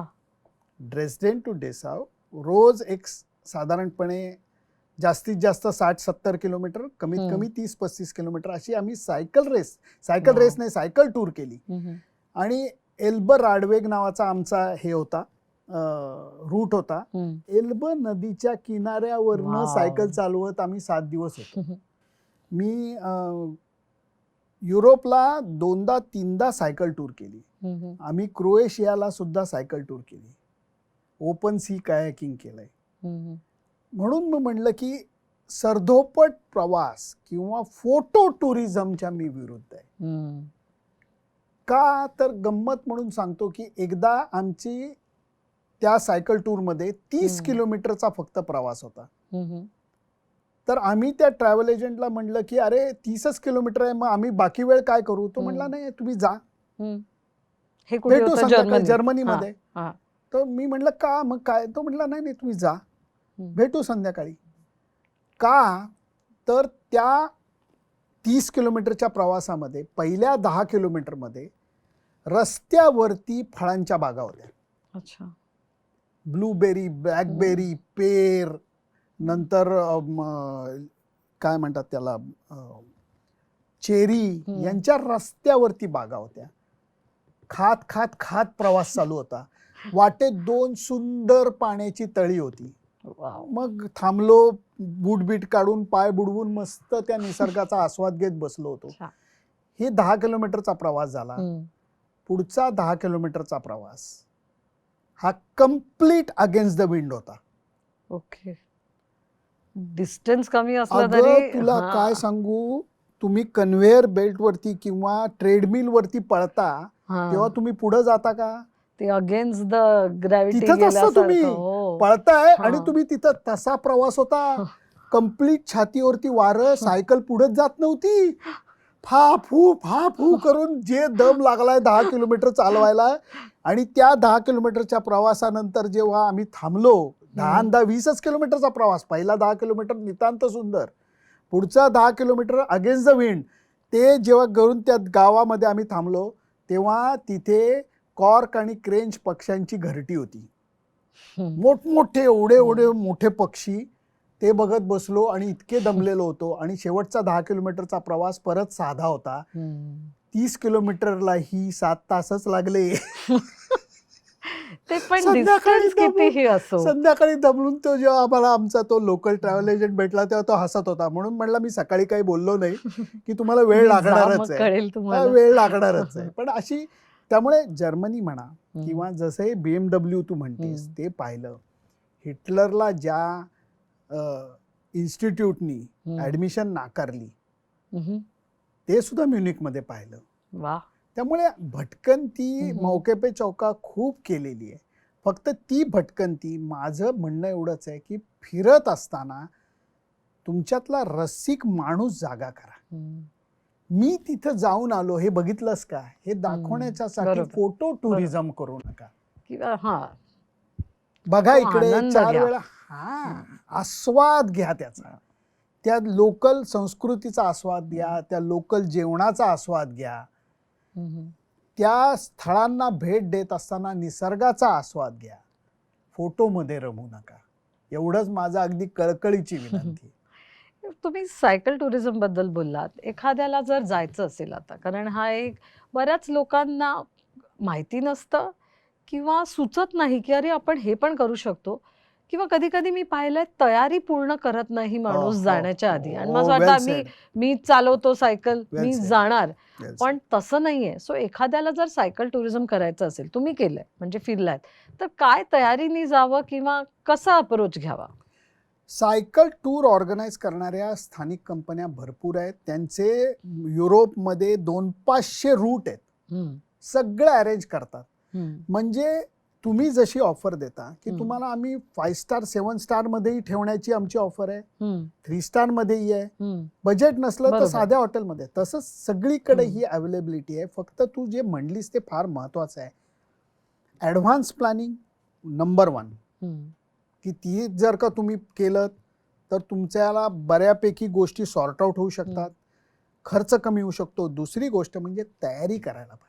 फिजिकल फिटनेस कारण तुम्हाला जर का एव्हरेस्ट बेस कॅम्प करायचा असला तर तुमची तशी तयारी पाहिजे. सायकल टुरिझम करायची असली तर निदान तुम्ही तुमच्या गावामध्ये 50 किलोमीटर आठवड्यातनं 2दा सायकलिंग करायला पाहिजे. तुम्हाला जर का युरोपला वीणा वर्ल्ड बरोबर जायचं असलं तर रोज 2-5 किलोमीटर तुम्ही तुमच्या शहरामध्ये चाललं पाहिजे. नाहीतर तुम्हाला जे युरोप हा जास्त करून चालण्याचा देश आहे. रोम मध्ये जाताय तुम्ही, फ्लोरेन्सला जाताय, तुम्ही चालत फिरलं पाहिजे.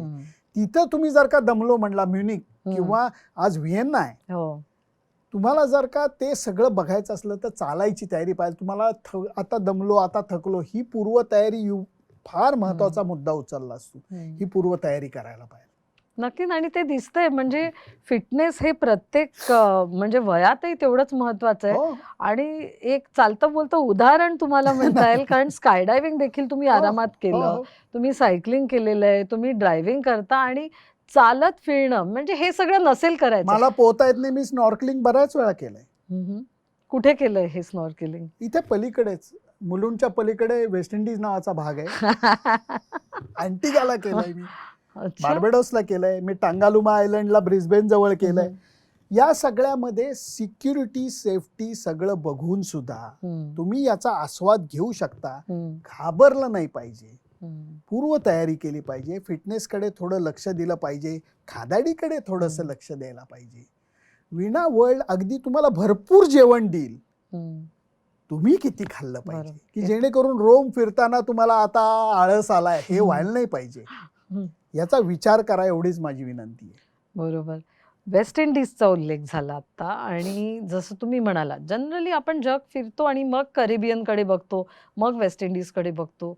पण अतिशय सुंदर देश आहेत ते सगळे तिथले, बापरे. खूपच सुंदर आहे. बापरे. त्यात तुम्ही मला वाटतं विव्ह रिचर्ड्सकडे देखील जाऊन भेटलाय, त्याच्या घरी जाऊन जेवला वगैरे आहेत.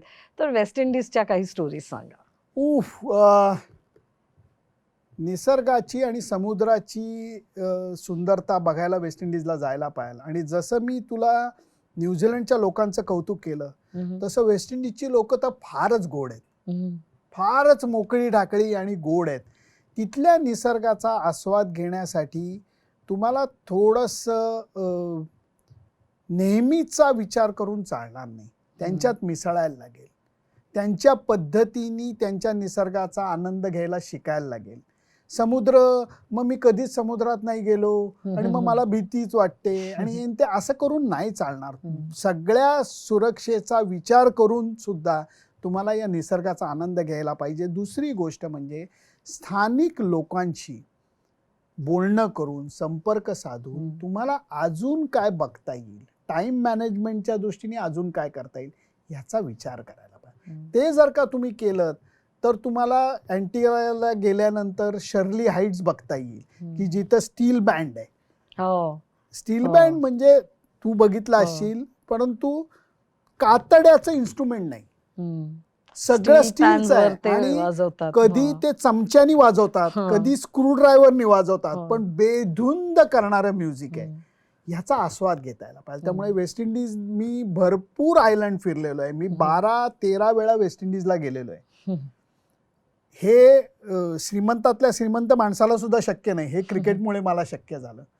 गेल्या वेळेला तर म्हणजे सुपर डुपर लॉटरी होती. त्याचं कारण असं होतं, माझा मित्र जो अमेरिकेतला खूप मोठा cancer specialist doctor Nilesh Mehta, त्याच्याबरोबर मी T20 वर्ल्ड कप आम्ही एकत्र कव्हर केला, एकत्र सेलिब्रेट केला आणि आपला संघाने T20 वर्ल्ड कप जिंकला सुद्धा. त्यामुळे सगळीच लॉटरी होती. सँडल्स नावाच्या आउटस्टँडिंग रिसॉर्ट्स मध्ये आम्ही राहिलो. फक्त तिथेही एक गंमत झाली, सांगणार नाहीस ना तू कोणाला, प्रॉमिस कर मला. कोणालाच नाही सांगणार, मी फक्त विश्वास आपल्या ठेवतो, प्रेक्षकांना. मी विश्वास ठेवतो तुझ्यावरती. नक्कीच.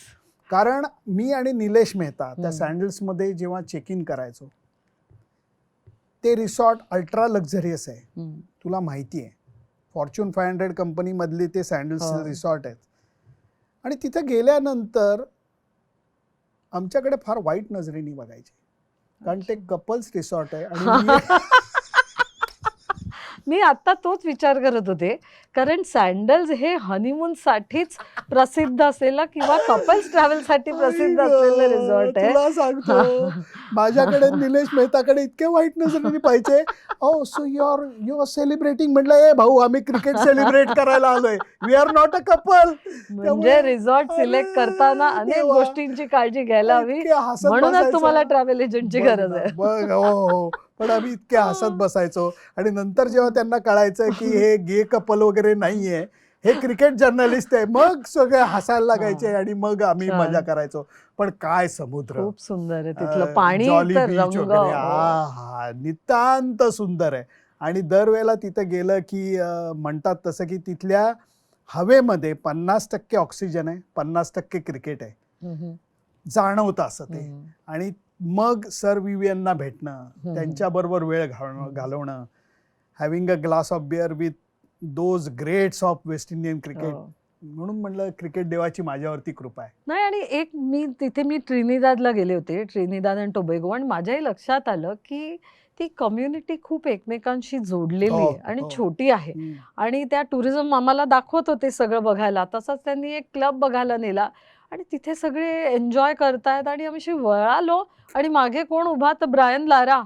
त्याच्यामुळे मी म्हटलं, असा नशीब, असं हे मिळणं हे बहुतेक तिथेच शक्य आहे, कारण बाकीची आपली शहरं खूप मोठी आहेत, खूप आहे, पण तिथली कम्युनिटी आणि ते खूप फन लव्हिंग आहेत, मोकळे म्हणजे ढाकळे आहेत ते. मोकळे आहेत आणि असे मजा करा लाईफ मध्ये, हे थोडंसं तिथे गेल्यावर कळतं आणि आपणही त्या मूड मध्ये मिक्स होतो असं होतोच मला आणि वाटतं. व्हायलाच पाहिजे. हो. एकच तिथे इन्फिरियरिटी कॉम्प्लेक्स एकाच बाबतीत येतो. हम्म. काय नाचतात ग ती लोक. हो, खरंय, आई शपथ खरंय. यार, म्हणजे अंगामध्ये रिदम आहे त्यांच्या अंगात. रिदम हो. असा मस्त भरलेला असतो हो. आणि म्युझिक लागलं की ते बसू शकत नाहीत, ते हा. एका जागी उभं राहू शकत नाहीत. आणि ते आपल्यालाही घेऊन नाचायला लागतात. नाचायलाच पाहिजे. म्हणजे तिथल्या कार्निवल मध्ये वगैरे हा. अँटिगन टुरिझमनी मला म्हणले की आज मॅच तर आहे पण हा. कार्निवल आहे तर तुम्ही हा. येणार ना. म्हटलं अर्थात, अरे म्हणजे काय येणारच. हा. तर ते म्हणले की नाही, बी रेडी. हा. तर म्हणलं का नाही ते तुम्हाला रात्री सांगू. हो. का तर हा. कार्निवलला पद्धत अँटिगा टुरिझमची अशी आहे की लोकल सुंदरी हम्म. ही क्वीन असते ओके. आणि परदेशातनं आलेला पर्यटक हा किंग असतो. त्यावेळे आमचं खोटं खोटं लग्न लावलं त्यांनी आणि मग आम्हाला त्या क्वीन बरोबर त्या कार्निवल मध्ये सेलिब्रेट करायला आणि पार्टिसिपेट करायला घेऊन गेले. पण ही मजा तुम्हाला मनमोकळेपणाने स्वीकारता यायला पाहिजे आणि एन्जॉय करता यायला पाहिजे. खरंय. आणि तसं केलं तर म्हणजे वेस्ट इंडिज सारखी जागा नाहीये काय, खूपच क्लास, सुंदर आहे तो क्लास. देश. वेस्ट इंडिज कडून आपण इंग्लंडकडे जाऊया, कारण तिथले तुमचं अनेक, म्हणजे मी बघितलंय थोडं थोडं कुठे तुम्ही जाऊन काय काय टेस्ट केलंय किंवा काय केलंय. मला वाटतं लॉर्ड्स मध्ये देखील अनेक वेळा गेला असाल. सो तिथला क्रिकेटचा, फिरण्याचा, खाण्याचा हा अनुभव कसा होता? इंग्लंड आणि वेस्ट इंडिज आता पाठोपाठ येत आहे म्हणून तिथली एक तुला फक्त गंमत सांगतो, जी माझी खात्री आहे की तू जग जरी फिरलेली असेल तरी तुझ्या बाबतीत होणं शक्य नाही आणि तू ते करू शकत नाही जे लेलेंनी केली. बरं. 2006 साली आम्ही इंग्लंडहून व्हाया लंडन वेस्ट इंडिजला जात होतो. ओके. तर मी त्यावेळेला बीबीसीचं काम करत होतो आणि मला एक अत्याधुनिक रेकॉर्डर, व्हॉइस रेकॉर्डर ते मला देणार होते. उतरलो हिथ्रोला. माझ्याबरोबर संजीव सम्याल आणि सिद्धार्थ वैद्यनाथन माझे 2 मित्र होते, मुंबईहून आलेले. त्यांना म्हटलं की माझी बॅग घ्या. त्यावेळेला वेस्ट इंडिजच्या फ्लाईट गॅटविकवरनं सुटायच्या, अजूनही गॅटविकवरनंच निघतात. तर हिथ्रोला आम्ही आलो आणि हिथ्रोला त्यांना मी माझी बॅग दिली. म्हणलं की मी सेंट्रल लंडनला जातो, टेप रेकॉर्डर पिकअप करतो आणि गॅटविकला येतो. बोर्डिंग पास अँटिगापर्यंतचा मी आलेला होता. बॉम्बे लंडन, लंडन अँटिगवा माझ्याकडे बोर्डिंग पास होता. मी गेलो, पिकअप केला व्हॉइस रेकॉर्डर आणि मी गॅटविकला पोचलो. गॅटविकला पोचल्यानंतर मी BAच्या काउंटरला विचारलं की म्हणलं अँटिगाची फ्लाईट कुठनं जाते. त्यांनी सांगितलं 75 नंबरवरनं जाते. गॅटविक खूप मोठा एअरपोर्ट आहे. तर तो एअरपोर्टला उतरल्यानंतर मी तरा चालत 75 नंबरला गेलो. तिथं गेल्यानंतर मला कळलं की ते पिझ्झाची फ्लाईट, म्हणजे इटलीची फ्लाईट होती.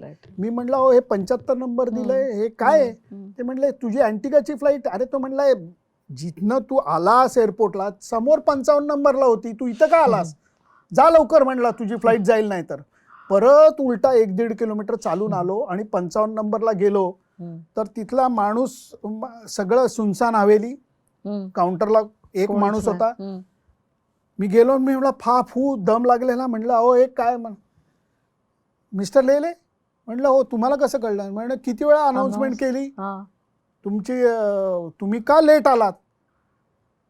तर मी म्हटलं what do you mean let का आलात? फ्लाईट कुठे आहे? तो म्हणला ये इकडे. त्याने असं नेलं आणि आता असं त्या खिडकीतनं दाखवलं तर रनवेच्या कडे चाललेली होती फ्लाईट. मी म्हणलं माझी फ्लाईट? ती म्हणलं गेली तुझी फ्लाईट, पण तू लेट का झालास? मी म्हटलं अहो मी बीबीसीचा रिपोर्टर आहे आणि मी हे रेकॉर्डर घ्यायला गेलो होतो. तो म्हणला कशाला वेस्ट इंडिजला चाललायस? म्हटलं अहो इंडियन टीम चालली आहे, माझी 50 दिवसाची टूर आहे. तो म्हणला वाय यू आर लाईंग? म्हटलं वाय वुड आय लाय?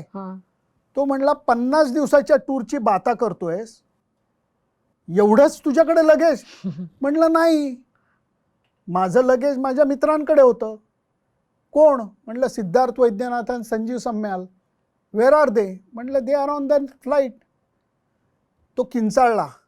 तो म्हणला माय गुडनेस, होल्ड ऑन गेला आणि त्यांनी वॉकी टॉकीवर बोलला, major security concern, the passenger is not on the flight and his luggage is on the flight. Taxi होणारं विमान थांबलं. बोलाचाली चालू झाली. मग त्यांची चर्चा ही झाली की 400 बॅगातनं सुनंदन लेलेची बॅग उचलून बाहेर फेकायची का सुनंदन लेलेला आत फेकायचं. त्यांनी आत विचारणा केली, फ्लाईटला थांबवून विचारणा केली. सिद्धार्थ वैद्यनाथन संजीव सम्याला विचारलं, किती बॅगा चेक इन केल्या? ते म्हणले 3. तुमच्या किती? 2. एक कोणाची? सुनंदन लेलेची. एकच गोष्ट चांगली होती की आम्ही कुणी खोटं बोललो नाही. बरोबर. आणि दुसरी गोष्ट म्हणजे BAच्या लोकांनी माझ्या ह्याच्यावरती 75 नंबर लिहून दिला, जी त्यांची चूक होती. झालं. फ्लाईट उलटी परत आली. एरो ब्रिज परत लावला गेला. सिक्युरिटी प्रोटोकॉल, एअरपोर्ट प्रोटोकॉल परत केले गेले आणि लेलेंना विमानात टाकलं गेलं. म्हणजे इंग्लंडला देखील स्टँडस्टिलवर आणलं तुम्ही. नाही, त्याच्या पुढची गंमत. मी गेलो, विमानामध्ये पहिला लागतो, म्हणजे डावीकडे फर्स्ट क्लास असतो, पहिला जातो ते बिझनेस क्लास लागतो आणि मग इकॉनॉमी क्लास लागतो. बरोबर. तर बिझनेस क्लास मध्ये अख्खी इंडियन टीम होती. पहिल्या रांगेत कॅप्टन राहुल द्रविड बसलेला. तो मोठ्यांदा ओरडला, दोस्तों आपको पता चला क्या, फ्लाइट किसके लिए लेट हो गई? सुनंदन के लिए. आणि हे म्हणल्यानंतर मी जेव्हा विमानात गेलो तेव्हा सगळे वेस्ट इंडियन लोक माझ्याकडे रागावून बघत होते असे की याच्यामुळे 1 तास फ्लाईट लेट झाली आणि हा कोण टिक्कम टू आला की याच्यासाठी फ्लाईट अशी. आणि त्याच्या पुढे अजून माझे मित्र माझ्यावरती भडकले. त्याचं कारण तुला सांगू, मी उशिरा आलो म्हणून वेटलिस्टेड पॅसेंजरला माझी सीट दिली गेली. जागा होती फक्त बिझनेस क्लासमध्ये, मला अपग्रेड केलं गेलं आणि मग विमान वेस्ट इंडिजला गेलं. वाव. आता काय म्हणशील? हा इंग्लंडला घडलेला प्रसंग आहे. लेल्यांसाठी BAची फ्लाईट उलटी फिरली. काय म्हणशील? म्हणजे अमेझिंग आहे. याच्या पुढे काही बोलूच शकत नाही, कारण लेले इंग्लंडला देखील थांबवतात. तर आता पुढे काय काय बोलू पण शकतो आपण? इंग्लंड ग्राउंड आणि क्रिकेटच्या दृष्टीने खूप सुंदर आहे. लॉर्ड्स आणि हेन ते. मग तिथे कुठे फिरायला गेला? तिथे गाडी चालवली का तुम्ही, की तिथे गाडी ट्रेननी चालवली. प्रवास केला? भरपूर भरपूर. इंग्लंडची ती खासियत आहे हो, म्हणूनच की तुम्हाला बसनी ट्रेननी प्रवास आरामात करता येतो. त्यामुळे इंग्लंड पाहिलंय, स्कॉटलंड पाहिलंय, आयर्लंड पाहिलंय, वेल्स पाहिलंय, UK युनायटेड किंगडम पालथं घातलं. आणि परत क्रिकेटची कृपा आहे, कारण वेल्सला म्हणजे तुम्ही कार्डिफला मॅच मुळे जाऊ शकलो, स्कॉटलंडला आयर्लंडला क्रिकेट मॅचेस होत्या म्हणून जाऊ शकलो. आणि अर्थातच ही जी आयकॉनिक ग्राउंड आहेत सगळी, ओव्हल आहे, लॉर्ड्स आहे, नंतर नॉटिंगहमचं ग्राउंड आहे, ट्रेंट ब्रिज, सगळ्या ग्राउंडवरती जाऊन क्रिकेटचा आणि भरपूर भटकंती केली, कारण निसर्ग सुंदर इंग्लंड सुद्धा आहे, लेक डिस्ट्रिक्ट आहे. आणि माझी पुण्याई जर का म्हणलीस ना, तर माझ्या घरावरती इन्कम टॅक्सची रेड पडली तर मला प्रॉब्लेम नाहीये, कारण एवढं इन्कम नाहीये. पण जर का ह्युमन रिसोर्सची पडली तर अनडिस्क्लोज इन्कम फार आहे, कारण माझे संपर्क हा जगामध्ये अतिप्रचंड आहे. कारण क्रिकेटवर प्रेम करणारे लोक जगभर आहेत, ते मला बोटाला धरून फिरवतात. आणि त्याच्यामुळे कुठेच गेलात तरी काही तिथे असं म्हणजे अनोळखी किंवा असं वाटणार नाही तुम्हाला. जगमित्र असं तुम्हाला म्हणता येईल असं मला वाटतं. ऑफकोर्स क्रिकेटमुळे तुम्ही जसे बोललात, सो कॉमनवेल्थ कंट्रीजना अर्थातच फिरणं होतं, कारण तिथे क्रिकेट मॅचेस होतात, क्रिकेट पॉप्युलर आहे. पण असाही एक देश आहे आणि जिथे तुम्ही गेलात अनेक वेळा, तिथे काहीतरी बोटीवर देखील तुम्ही आमरस घेतलेला आहे. मी तिथे ॲक्च्युअली क्रिकेट मॅच बघायला गेली, जी न्यूयॉर्कला झाली होती. आणि तुम्ही अमेरिकेत देखील खूप फिरलेला आहात. सो अमेरिकेत कुठली जागा तुम्हाला आवडली आणि तुम्हाला काय वाटतं, म्हणजे क्रिकेट हे अमेरिकेत देखील प्रसिद्ध होऊ शकतं का? एक्सपॅट्समुळे आता क्रिकेटची मुळं तिथं रुजायला लागली आहेत. हम्म, खूप पॉप्युलर नाही होणार, पण क्रिकेटचं महत्त्व अमेरिकन्सना कळलंय. हम्म, कारण प्रचंड मोठ्या प्रमाणात भारतीय लोक तिथं आहेत आणि हम्म. क्रिकेट खेळणाऱ्या देशांची लोक तिथं खूप आहेत. हम्म, ते महत्त्व कळलंय. खंडप्राय देश आहे ग, सगळा हा. फिरणं हा इम्पॉसिबल आहे. हम्म. 4 वेळा भटकंती करून वेल प्लॅन काय म्हणतात तसं. आता हा समजा फ्लोरिडाला गेलोय तो फ्लोरिडा, त्याच्या मयामी जवळचा, हा. आणि मग असे त्या हम्म, भागात फिरून हम्म, आलोय. न्यूयॉर्कच्या भागात आलोय तर मग नायगारा बघून त्या हम्म. भागामध्ये वॉशिंग्टन, नायगारा, हम्म, फिलाडेल्फिया हे फिरून आलोय.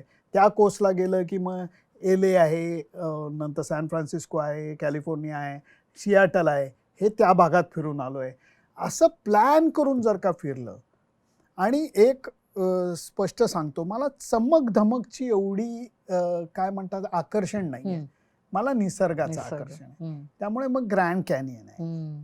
किंवा अनेक नायगरा नॅशनल आहे, पार्क्स आहेत नॅशनल तिथे पार्क्स सुद्धा. आहेत. सियाटल खूप मला खूपच आवडलं, सुंदर आहे. हम्म, खूप सुंदर आहे. त्यामुळे हम्म, ती भटकंती मनसोक्त केलेली आहे. हम्म, त्यामुळे परत थँक्स टू लोकल फ्रेंड्स हम्म, मला हे सगळी सॅन डियागोला नाही तर खालपर्यंत कोण जाणार. हम्म. पण तिथे बरोबर. ला होया वगैरे त्या भागात सुद्धा आम्ही जाऊन हम्म, LAहून मला मित्र तिकडे ड्राईव्ह करून घेऊन गेले. हम्म. त्यामुळे सगळे थँक्स टू लोकल फ्रेंड्स हम्म. मला ही भटकंती करता आली. युएसचे आता 2 चांगले मुद्दे तुम्ही सांगितले. एक म्हणजे तो पूर्ण देश अर्थातच जायचंय तर 20-25 1 महिना काढला तर पुरणार फिरता नाही. येतो. हो. पण ते पुरत नाही. सो एक तर 10 वर्षाचा विजा असतो. त्याच्यामुळे दरवर्षी किंवा दर 2 वर्षांनी देखील एक भागाला जाऊन Correct. तिथलं नीट पाहिलं Correct. तर तो छान नीट बघून येतो आणि प्रत्येकाचं कोण ना कोणतरी तिथे नातेवाईक असतंच, असतं. ज्याच्याकडे नंतर आपण राहतो किंवा ते बघता येतं. सो असा जर अमेरिका म्हणजे त्याचे भाग केले तर तो अतिशय छान बघता येईल. आणि यूएसचा विचार केला, अमेरिकेचा केला, की आपल्याला वाटतं तिथे फक्त मोठ्या उंच स्कायस्क्रेपर्स आहेत. पण असं नाही. आता तुम्हीच उल्लेख केला ग्रँड कॅनियन आहे, इतर नॅशनल पार्क्स आहेत, योसेमिटी, येलोस्टोन. किती सुंदर नॅशनल पार्क्स आहेत ती येलोस्टोन. आणि ते सगळं बघता येतं. हो हो. सो एखादी यूएसची आठवण जी एकदम तुम्हाला असं गेलात आणि वाटलं वाव, हे मला विचार केला त्याच्यापेक्षाही सुंदर आहे. नायगरा ची जेव्हा तुम्ही खाली म्हणजे बोट राईड करता, हम्म. तो एक अद्भुत प्रकार होता. ग्रँड कॅनियनचा हॉर्सशू वरनं तुम्ही हो. जेव्हा चालता हम्म. ते अद्भुत आहे. कसं आहे तुला सांगतो ग, की तुम्हाला काय आवडतं हम्म. याला सुद्धा महत्व खूप आहे. तुम्ही जर का हा मॉल, ते मॉल, हे शॉपिंग, ते शॉपिंग केलं तर तुम्हाला पुरं पडणारच नाहीये. पण तुम्ही जर का रसिकता केली, हम्म. थोडंसं अभ्यास केला हम्म. आणि तुम्ही ठरवलं की अरे हा वेळ मी कारणी कसा लावीन, हम्म. मी सकाळी माझ्याकडे 2 तास आहेत, मी त्याच्यात काय बघीन, तर मग लोकल लोक, तुमचे नातेवाईक हे तुम्हाला त्या ठिकाणी आनंदाने घेऊन जातील. पण ती रसिकता तुम्ही दाखवली पाहिजे. जर का तुम्ही म्हणलात की मला शॉपिंग करायचंय, ते दुबईलाही करता येतं, ते सिंगापूरलाही मुंबईतही करता येतं, करता येतं. मुंबईतही हां. करता येतं, कुर्ल्यालाही हां, करता हां. येतं, न्यूयॉर्कलाही करता येतं. त्याच्यात तुम्ही अडकणार का? हम्म. ती अडकू नका. हम्म. त्याच्यापेक्षा रसिकतेने तुमची प्रायोरिटी ठरवा, हम्म. अभ्यास करा हम्म. आणि मग लोकांना सांगून स्थानिक टुरिझम जे आहे हम्म. ते तुम्हाला एक्सप्लोर करता येईल, ते बघता येईल आणि हम्म. मग जिथं लोक गेलेली नाहीयेत तिथं तुम्ही जाऊ शकाल. आपण जवळजवळ जगभर फिरतोच आहोत. एक राज्य असं राहिलंय मला वाटतं, जिथे तुम्ही गेला असाल क्रिकेटसाठीच, ते म्हणजे आफ्रिका. सो आफ्रिकेचा प्रवास कसा होता? कुठे गेलात आणि काय आवडलं? 3 देशांना भेट दिलेली आहे. केनिया, हम्म. Zimbabwe, south Africa wow. आणि अर्थात वरती आफ्रिका म्हणलीस तर इजिप्त सुद्धा. हो हो. ते सुद्धा अगदी व्यवस्थित पाहून झालेलं आहे. अद्भुत आहे. हम्म. वाईल्ड लाईफ ज्यांना आवडतं, हम्म. अद्भुत आहे.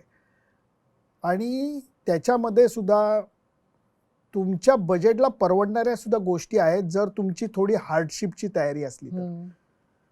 की तुम्ही टेंटमध्ये राहा, पण वाईल्ड लाईफ सफारी वरती जास्त पैसे खर्च करा. हम्म. 5 स्टार राहण्याच्या ह्याच्यापेक्षा. परवडत नसेल तर, बरोबर. परवडत असलं तर सगळ्याचाच नक्कीच आनंद करा. घ्या. हो. पण साऊथ आफ्रिके मला एक तो देश का आवडतो तुला सांगतो, की इतिहास त्याला सुद्धा आहे, संस्कृती त्याला सुद्धा आहे. माझं जगातलं one of the favourite city is Cape Town. मला खूप आवडतं कारण तिथे 2 सागरांचं महासागरांचं हो. मिलन आहे.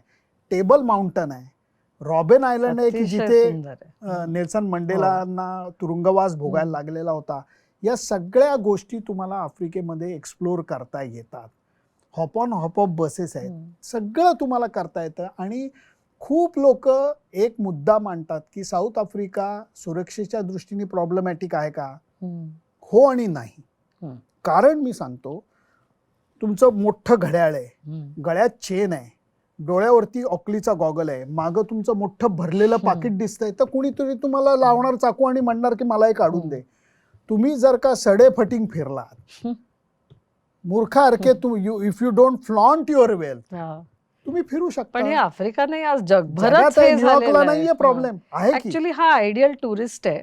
तुम्ही जो डिस्क्राईब करताय हा आयडियल टुरिस्ट आहे की हवं तेवढंच ठेवा आणि मिनिमाइज निसर्ग करा, बघा. मिनिमाइज करा प्रॉब्लेम आणि रिस्क. तुमच्याकडे एक गोष्ट मला कळलेली आहे, मी माझ्या बायकोला सुद्धा समजून सांगितलेली आहे.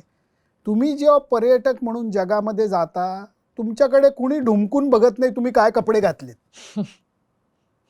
अडकू नका त्याच्यात.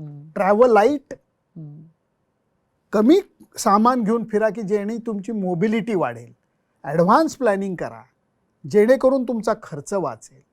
आणि टाईम मॅनेजमेंट करा की जेणेकरून तुम्हाला जास्त बघता येईल. मी आत्तापर्यंत परत 12-15 वेळेला साऊथ आफ्रिकेला गेलोय. मी 7 वेळा क्रुगरला गेलेलो आहे. वाव. मी मसाई माराला एकदा गेलोय, मी त्या बाजूला गेलोय, त्या व्हिक्टोरिया फॉल्स बघितलेला आहे, सगळं बघितलेलं आहे. पण हे टाइम मॅनेजमेंट करता आलं, ॲडव्हान्स प्लॅनिंग करता आलं, म्हणून मला बघता आलं. पण वाईल्ड लाईफचं जे मी म्हणतो ना की तुम्हाला झूमध्ये सिंह बघण्यात जी मजा नाही ती मोकळ्या जंगलामध्ये ससा बघण्यात आहे. कारण त्याच्यात तो फ्रीडम आहे. आणि साऊथ आफ्रिकेमधलं तर काय म्हणजे अद्भुतच आहे. म्हणजे वाईल्ड लाईफ ज्यांना आवडतं, ज्यांना बर्डिंग आवडतं. आणि परत क्रिकेट देवाची कृपा अशी आहे की 2003चा वर्ल्ड कप चालू होता. मी जोहान्सबर्गच्या सँटन स्क्वेअरमध्ये होतो. आणि अचानक एक दरवाजा उघडला आणि 2-3च सुरक्षा कर्मचारी तरातरा चालत बाहेर आले. आणि नंतर माझे डोळे जे असे होते ते असे झाले, कारण समोरनं नेल्सन मंडेला चालत आले. मला राहवलं नाही. मी पुढे जाऊन त्यांना विश केलं. सुरक्षा कर्मचाऱ्यांनी अडवलं नाही कारण तेवढी सुरक्षा नव्हती. विश केलं त्यांना आणि ते म्हणले, hey son, where are you from, why you here? म्हटलं मी क्रिकेटसाठी आलोय. कुठल्या देशाचा आहे? म्हटलं I am from India. Oh, land of Mahatma, you should be proud of your country. असं करून त्यांनी ब्लेस केलं आणि गेले. काय अनुभव आहे, काय म्हणजे काय दिलंय क्रिकेटने मला, खूप दिलंय क्रिकेटने मला. म्हणून साऊथ आफ्रिका, केनिया, झिम्बाब्वे आणि वरती इजिप्त भरपूर भटकंती केली आहे. आणि तरतरेच्या गोष्टी बघितल्यात, अनुभव घेतलेत. कधी कधी अगदी बॅकपॅकर लॉजमध्ये राहिलेलो आहे. पण प्रायोरिटी मी कुठं राहतो याला नव्हती. प्रायोरिटी मी तिथं जातोय, माझ्याकडे जेवढं बजेट आहे त्याच्यात मी जास्त कसं बघतोय याच्याकडे होती.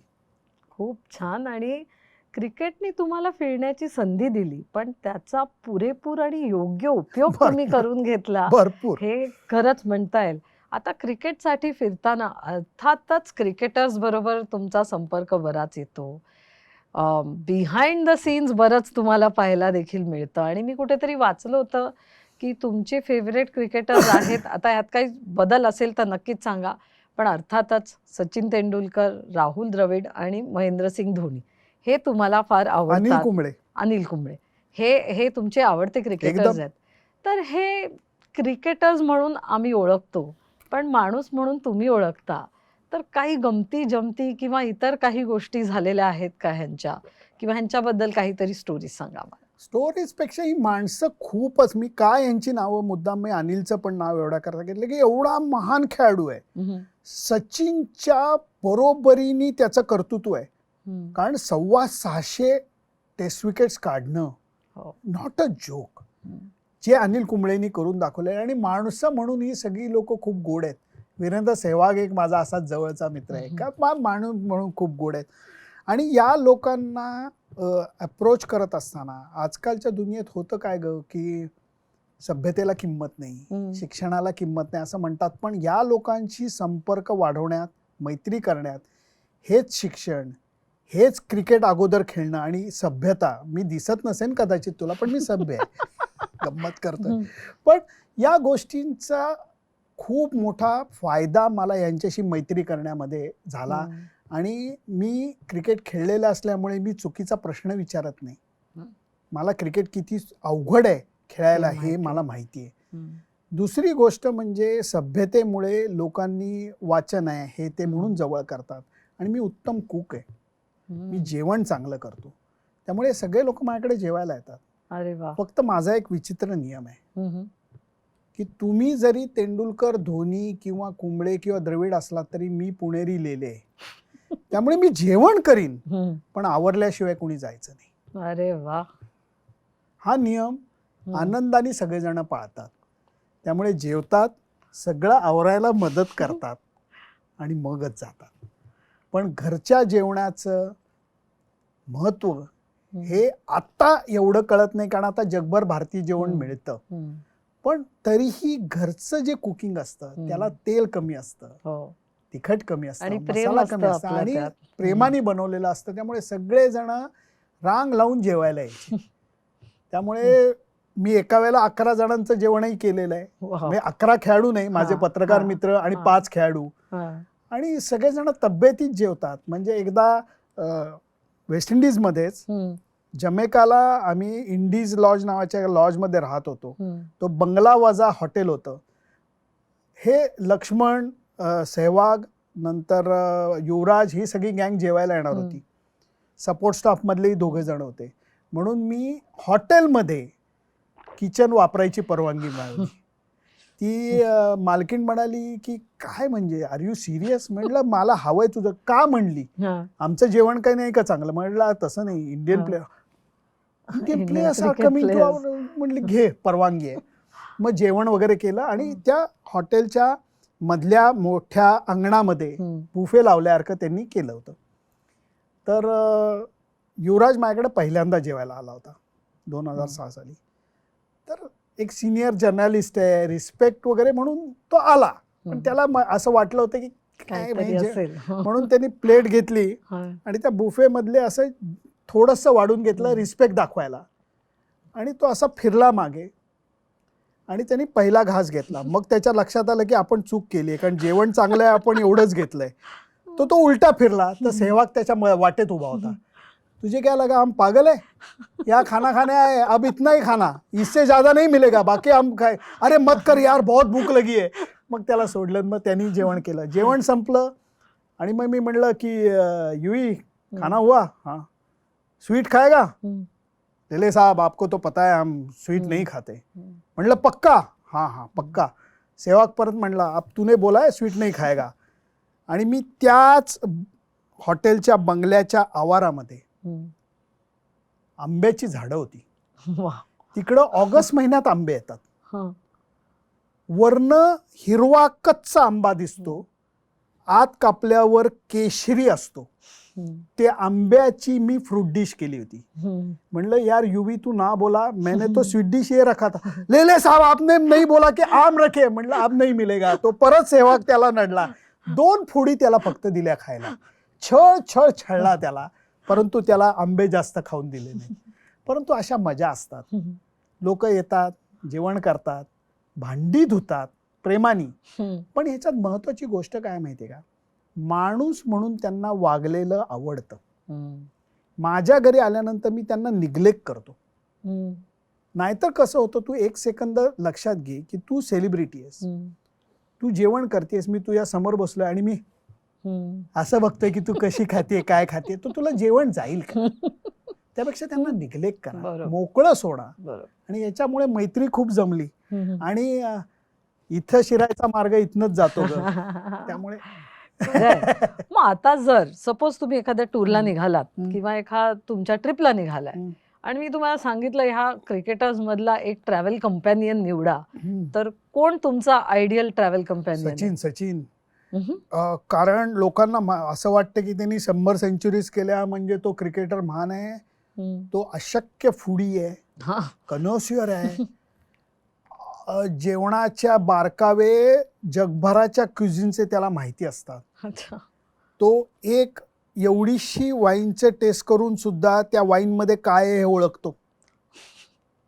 भयंकर रसिक माणूस आहे. आणि आता वाईल्ड लाईफचा त्याला प्रचंड आवड लागली आहे, त्यामुळे त्याची आवड आहे, त्यामुळे अत्यंत रसिक माणूस आहे.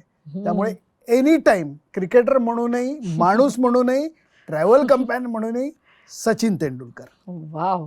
आणि काय टूर होईल ती ह्याचं मी इमॅजिन करते की एक काय काय कॅमेरा टूर आम्ही सुरूच केले आहेत असेल. ग, काय काय टूर आम्ही छोटे आउटिंग्स आम्ही केले, तुला सांगता येणार नाही. म्हणजे काय काय गोष्टी या गुपचूप ठेवायला लागतात. आता कॅमेरा आपण बंद केल्यावर त्याच्याबद्दल बोलूया. अनबिलिव्हेबल. म्हणजे यारा व्हॅलीला वगैरे आम्ही गेलोय. मी, हर्षा भोगले, ऑस्ट्रेलियामधल्या विक्रम साठे, सचिन तेंडुलकर.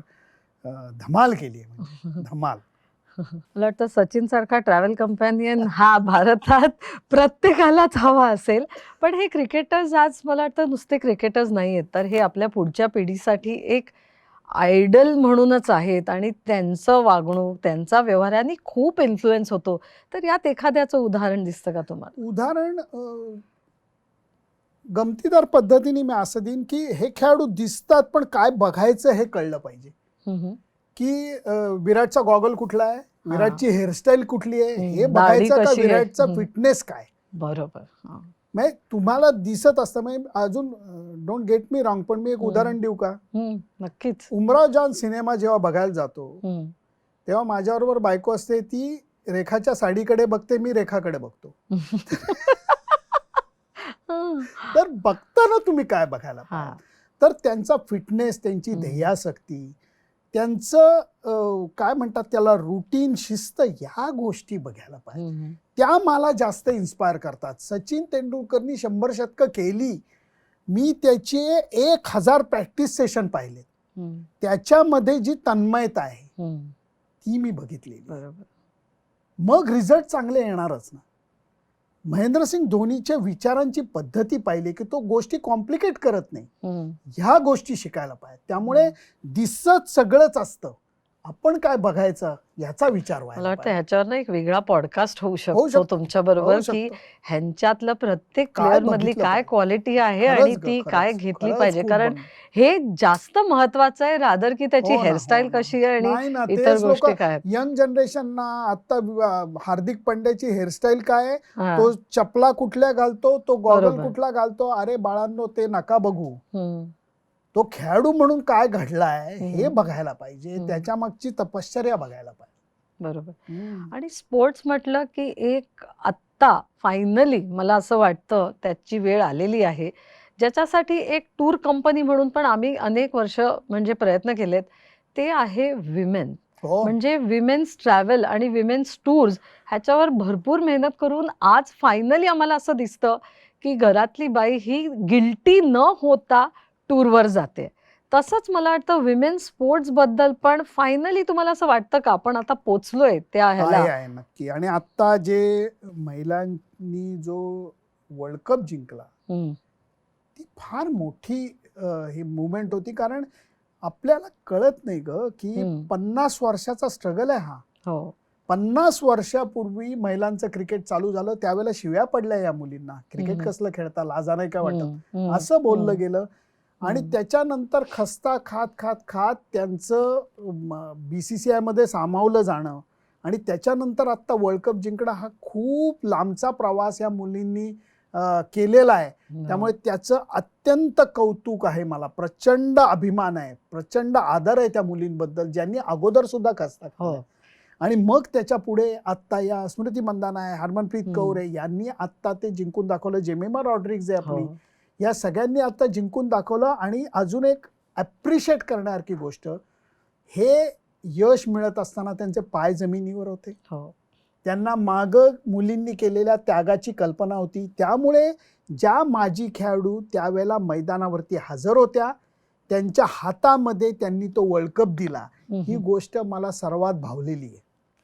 खरंच. सगळ्यांनाच आपल्या मला वाटतं हो, हो. मनात हृदयात हे कायमची एक जागा करून गेले आणि हो, हो. पुढे येणाऱ्या मुलींसाठी देखील खूप काही रोडमॅप होता म्हणजे तो. अगदीच हो, हो. रोडमॅप आहे की या आणि आता सगळे खेळू शकतात. आपण सुनंदाजी आज आपण प्रवासाबद्दल बोललोय, क्रिकेटबद्दल बोललो आणि एक तिसरा म्हणजे एक त्रिशंकू मधला तिसरा पार्ट मी म्हणेन जो मी सुरुवातीला उल्लेख केला होता. खूप महत्वाचा आहे तो. तो म्हणजे इंटरनॅशनल बकासूर ह्यांना कुठे-कुठे काय खायला आवडतं.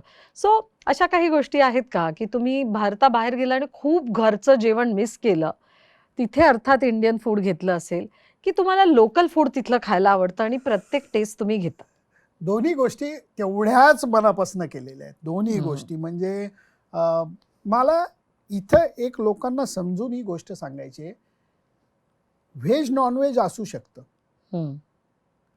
पण ॲट द सेम टाईम व्हेजमध्ये तुम्हाला अगदी घरच्यासारखं जेवण पाहिजे. असं सारखा आग्रहाच्या पाठीमागे नका लागू, कारण त्याच्यामध्ये मग तुम्ही अडकता. हं. आणि मग त्याच्यामध्ये तुमचा भटकंतीचा वेळ जो असतो ना, तो तुम्ही कमी करता. तसं प्लीज करू नका. पहिली गोष्ट, कारण व्हेज फूड जरी तुम्ही खात असला, शुद्ध शाकाहारी जरी असला, तरी जगभर तुम्हाला त्याचे बेसिक ऑप्शन मिळतात. हं. त्याचा आनंद घ्या. स्थानिक जे काही जेवण असेल ते टेस्ट करून बघा. त्याच्यात सुद्धा एक वेगळी मजा आहे. हे एक गोष्ट. आणि दुसरी गोष्ट म्हणजे खूप लकी आहे गं मी, की मला जाऊ तिकडं एकदा आम्ही ह्याच्यात होतो कुठे कार्डिफला होतो. हं. हर्षा भोगले माझ्याबरोबर होता आणि तो म्हटला, सुनंदन, कारण तो 5 स्टार हॉटेलमध्ये राहतो, कॉमेंटेटर आहे, हं. लोकल मित्र त्या मानाने कमी आहेत. तो म्हटला, मी पकलोय तेच खाऊन. हं. मला काहीतरी आता आपलं मराठी खायचं. तर मी म्हटलं, अरे आता वेल्समध्ये तुला कार्डिफला कसं असं म्हणलं, असं म्हणत बडबड करत चालत आम्ही होतो. हं. आणि त्याच्यानंतर म्हटलं आता ठीक आहे, आता इथं जे काय मिळेल म्हणून डावीकडे घुसलो एका रेस्टॉरंटमध्ये. आणि तिकडे गेल्यानंतर तो म्हटला, सुनंदन, हे इंडियन ग्रोसरी शॉप आहे, हं. तू इथं का आणलंयस मला? तो वैतागलेला हं. होता. हं. आणि त्याच्यानंतर मी काउंटरला गेलो आणि काउंटरला गेल्यानंतर तिथल्या गायकवाड काकूंनी म्हणलं, सुनंदन, किती दिवसांनी आलास रे बाळा, काय खाणार आता आज तू? थालीपीठ करू का मी तुझ्यासाठी? हर्षा माझ्याकडे बघतोय, कारण त्या रेस्टॉरंटचं नाव होतं माधव. अच्छा. आणि तिथं बसून मग आम्ही थालीपीठ आम्हाला त्या काकूंनी दिलं, हं. मसाला चहा दिला, भाजी भाकरी दिली, काही विचारू नको, लाड नुसते. त्यामुळे जगभर या गोष्टी आहेत, हं. शोधता यायला पाहिजेत. हं. जर मला माहिती असलं तर मी तुला सांगायला पाहिजे की बरोबर. अगं गेलीस ना तर तर इथं हे तिकडे बघ ना, ते नक्कीच जा. तुला तिथं हं. ते मिळेल. हं. आणि जर तुम्ही लोकांची नीट चांगलं प्रेमाने वागला, हं. लोकही तुमच्याशी प्रेमाने वागतात, खरंय. परवानगी देतात. खरंय. आज नॉटिंगहममध्ये मी जेव्हा जातो हं. तेव्हा मी कॉलिन्स आणि बेकी नावाचे माझे एक मित्रमैत्रिणी आहेत, हं. की ज्यांच्याकडे एअरबीएनबी म्हणून मी राहायला गेलो. हं. त्यांचा 1800 सालातल्या शेवटच्या शतकातला त्यांचा बंगला आहे, दगडी बंगला आहे. बेकी मालकीण आहे. ती मला म्हणते, you can use my kitchen. हं. नियम एकच, if you are going to cook Indian dinner, count us in. आमच्या छान ठीक कर. नियम आहे. मग हो. मी त्यांना नियम हं. घालतो हं. की काटा चमचा आणि फोर्क वापरायचा नाही. जेवायच्या अगोदर शूज काढून यायचे, हं. हात धुवून यायचे. हं. मग डाळ केली तर ती कटोरीमध्येच घ्यायची, वाटीमध्येच घ्यायची. हं. आणि दुसरी गोष्ट म्हणजे एका हाताने जेवायचं. सगळे नियम लावतो, पण ते आनंदाने जेवतात. हं. कारण त्यांना सुद्धा भारतीय खरं जेवण हं. हे पंजाबी असंच डोक्यात बसलंय, हां. तसं नाहीये. नाहीये. आपलं भारतीय जेवण सुद्धा वेगवेगळ्या पद्धतीने बनवलं जातं. हं. मराठी जेवणाची चव ही हं. खूप वेगळी असू शकते. थोडीशी चालबाजी मी या बाबतीत काय केली माहितीये, समजा मी कुठं गेलो आणि मला तू समजा घरी जेवायला बोलवलंस, तर लेले आडनावे नाही म्हणू शकत नाही, जेवायला जातो मी. जेवण झाल्यानंतर चांगलं जेवण म्हणून कौतुक तर करायचंच आणि नंतर म्हणायचं, मला प्लीज एक तुझ्या घरचा गोडा मसाला एवढासा बांधून दे ना. तू नाही म्हणशील का? किती छान आयडिया. नाही म्हणशील का? शक्यच तू नाही. देणार. हो. पुढचे 8 दिवस तो एवढासा गोडा मसाला मिळाला तरी काम होऊन जातं. मग लोकल टोमॅटो, लोकल हां. काकडी, लोकल मिरची, हां. याच्या कोथिंबीर, याच्यामध्ये तुम्ही तो मसाला योग्य पद्धतीने हां. ऍड केला, तुम्हाला घरचं जेवण होऊ शकतं. फक्त बरोबर. ह्याच्यासाठी तुम्हाला नीट वागलं हां. पाहिजे, सभ्यता ठेवली पाहिजे, भारतीय संस्कृती डोक्यामध्ये ठेवली पाहिजे, अडचणी येत नाहीत. आज तुम्ही अनेक ह्याच्यात म्हणजे आपण बोलतोय मगापासून त्यात खरंच एक आयडियल टुरिस्ट कसा असावा ह्याचे अनेक पैलू सांगितलेले आहेत. म्हणजे वागणं नीट असावं, फिटनेस असावं, चालायची सवय असावी, जास्त गोष्टी नेऊ नये, तर अडमुठेपणा नसावा. अडमुठेपणा नसावा, थोडासा टोमणे देता पण आले पाहिजे करता बघून येईल. हो, ठिकठिकाणी. हो. करेक्ट. ते तो एक पुणेरीपणा सगळ्यांनीच आपण घेतला पाहिजे, हेही खरंय. पण आता ट्रॅव्हल लाईट म्हटलं तर ती बॅग नक्की कशी पॅक करावी हा प्रश्न सगळ्यांना पडतो. कारण कधी-कधी भीती वाटते, की अरे हे लागलं तर काय म्हणून एक एक्स्ट्रा घेऊया. तिथे थंडी असली तर काय? अरे देवा. सो असं वेगवेगळं म्हणजे हवामान वेगळं असतं. आपण नाही म्हटलं तरी थोडं तरी चांगलं दिसावं टूर असंही सगळ्यांना वाटत असतं. सो हे ट्रॅव्हल लाईट किंवा तुमचं पॅकिंग कसं होतं? काय काय युक्ती आहे? आता एवढ्या सगळ्या युक्त्या सांगितल्या त्यात ही पॅकिंगची. लेले पद्धतीने सांगू का, नक्की. पटकन कळावं म्हणून. स्विमिंग पूल मध्ये नऊवारी घालून उतरू नका आणि हळदी कुंकवाला बिकनीत जाऊ नका. का मी म्हणतो हे पटकन कळावं म्हणून, की बरोबर. प्रत्येक ठिकाणची एक मजा आहे. हं. आणि मी जे मगाशी सांगितलं, हं. कोणी बघत नाही ग तुमच्याकडे, हो. खरंच बघत नाही. तितकं जग मोकळं असतं. हं, हं. त्याच्यामध्ये कपडे, चांगले कपडे, हं. रंगाच्या दृष्टीने विविधता ठेवा, हं. की तुमच्या फोटोमध्ये ते विविध रंग दिसतील. हं. पण त्याच्यामध्ये तुम्ही बॉटम जे आहे, म्हणजे ट्राउझर जर का म्हणलं तर त्या 7 घेऊन जायची गरज नाहीये. बरोबर. हं. त्या 3 कॅरी करा. टॉप तुम्ही 6-7 कॅरी करा. हं. गरम कपडा तुम्ही 2 घेऊन जा. पण ह्याच्यामध्ये कुठेही तुम्ही बाहेर गेलात, थोडंसं शॉपिंग होतं का नाही होत. हं. तुम्हाला जर का 7 कपडे लागणार असले तर तुम्ही 5 कॅरी करा, 2 तिकडे घ्या. खूप छान. ह्याच्यामध्ये तुमच्या बॅगेचा व्हॉल्यूम वाढत नाही. हं. अजून एक गोष्ट, छोट्या गिफ्ट्स कॅरी करा. हं. भारतीय भेटवस्तू कॅरी करा. हं. तिकडं जाऊन नातेसंबंध जपत असताना त्या गोष्टी द्या. हं. त्याच्यातनं तुमची मैत्री, स्नेहभाव वाढेल. आणि जशा गिफ्ट्स कमी होत जातील, हं. बॅगेमध्ये शॉपिंगसाठी जागा तयार होईल. Very nice idea. भरमसाठ कपडे घेऊन जायचे आणि नंतर तुम्ही जर का ऑडिट केलं त्याचं, 3-4 कपडे तरी त्या ऑडिटमध्ये असे दिसतील की तुम्ही वापरले नाहीत. मग का कॅरी केले? फुटवेअर, 5-6 फुटवेअर का कॅरी करता? जेणेकरून तुम्ही जेवढं ट्रॅव्हलाईट कराल तेवढं तुम्हाला मुवमेंटला सोपं नाही का पडणार. बॅगेसाठी वाट बघण्याचं प्रमाण कमी नाही का होणार. तू जे मगाशी म्हणलीस, आम्ही 25 दिवस अमेरिका फिरलो, एक मीडियम साईज बॅग मध्ये फिरलो. Credit goes to my wife also, की शी ॲग्रीड. पण ते जर का तुम्ही कमी केलं, तुमचा स्पीड वाढतो, बरोबर. त्रास काळजी घ्यायला वाढतो. पण कमी गोष्टी असतात हातात. आणि या गोष्टी कमी करत जायच्या, गिफ्ट्स देत जायच्या. कंजूसपणा तिथं नका ना करू. करा. बरोबर. 4च्या ऐवजी 6 गिफ्ट्स कॅरी करा. मसाल्याची पाकिटं कॅरी करा, ती लोकांना द्या. छोट्या छोट्या खणा नारळाच्या पर्स असतात त्या कॅरी करा, त्या द्या. तोरणं छान मिळतात आजकाल, ती द्या. भारताची संस्कृती एक भारताची आपण संस्कृती. पास ऑन करतो या गोष्टी. आणि ते कमी करत जा. लोकांना सढळ असताना ते द्या. नवीन जे चांगलं वेगळं जे शॉपिंग दिसेल ते घेऊन ते कॅरी करा. जे इथं मिळणारे ती लिवाईची जीन्स अमेरिकेत जाऊन नका ना वजन वाढवू, बॅगेचं वजन नका ना वाढवू, ती इथे येऊन खरेदी करा. या गोष्टी जर का पाळल्या आणि स्वतःचं ऑडिट स्वतः करा, हे जर का तुम्ही महत्त्वाचं. केलं तर तुम्हाला लक्षात येतं की कित्येक गोष्टी आपण गरज नसताना कॅरी करतो.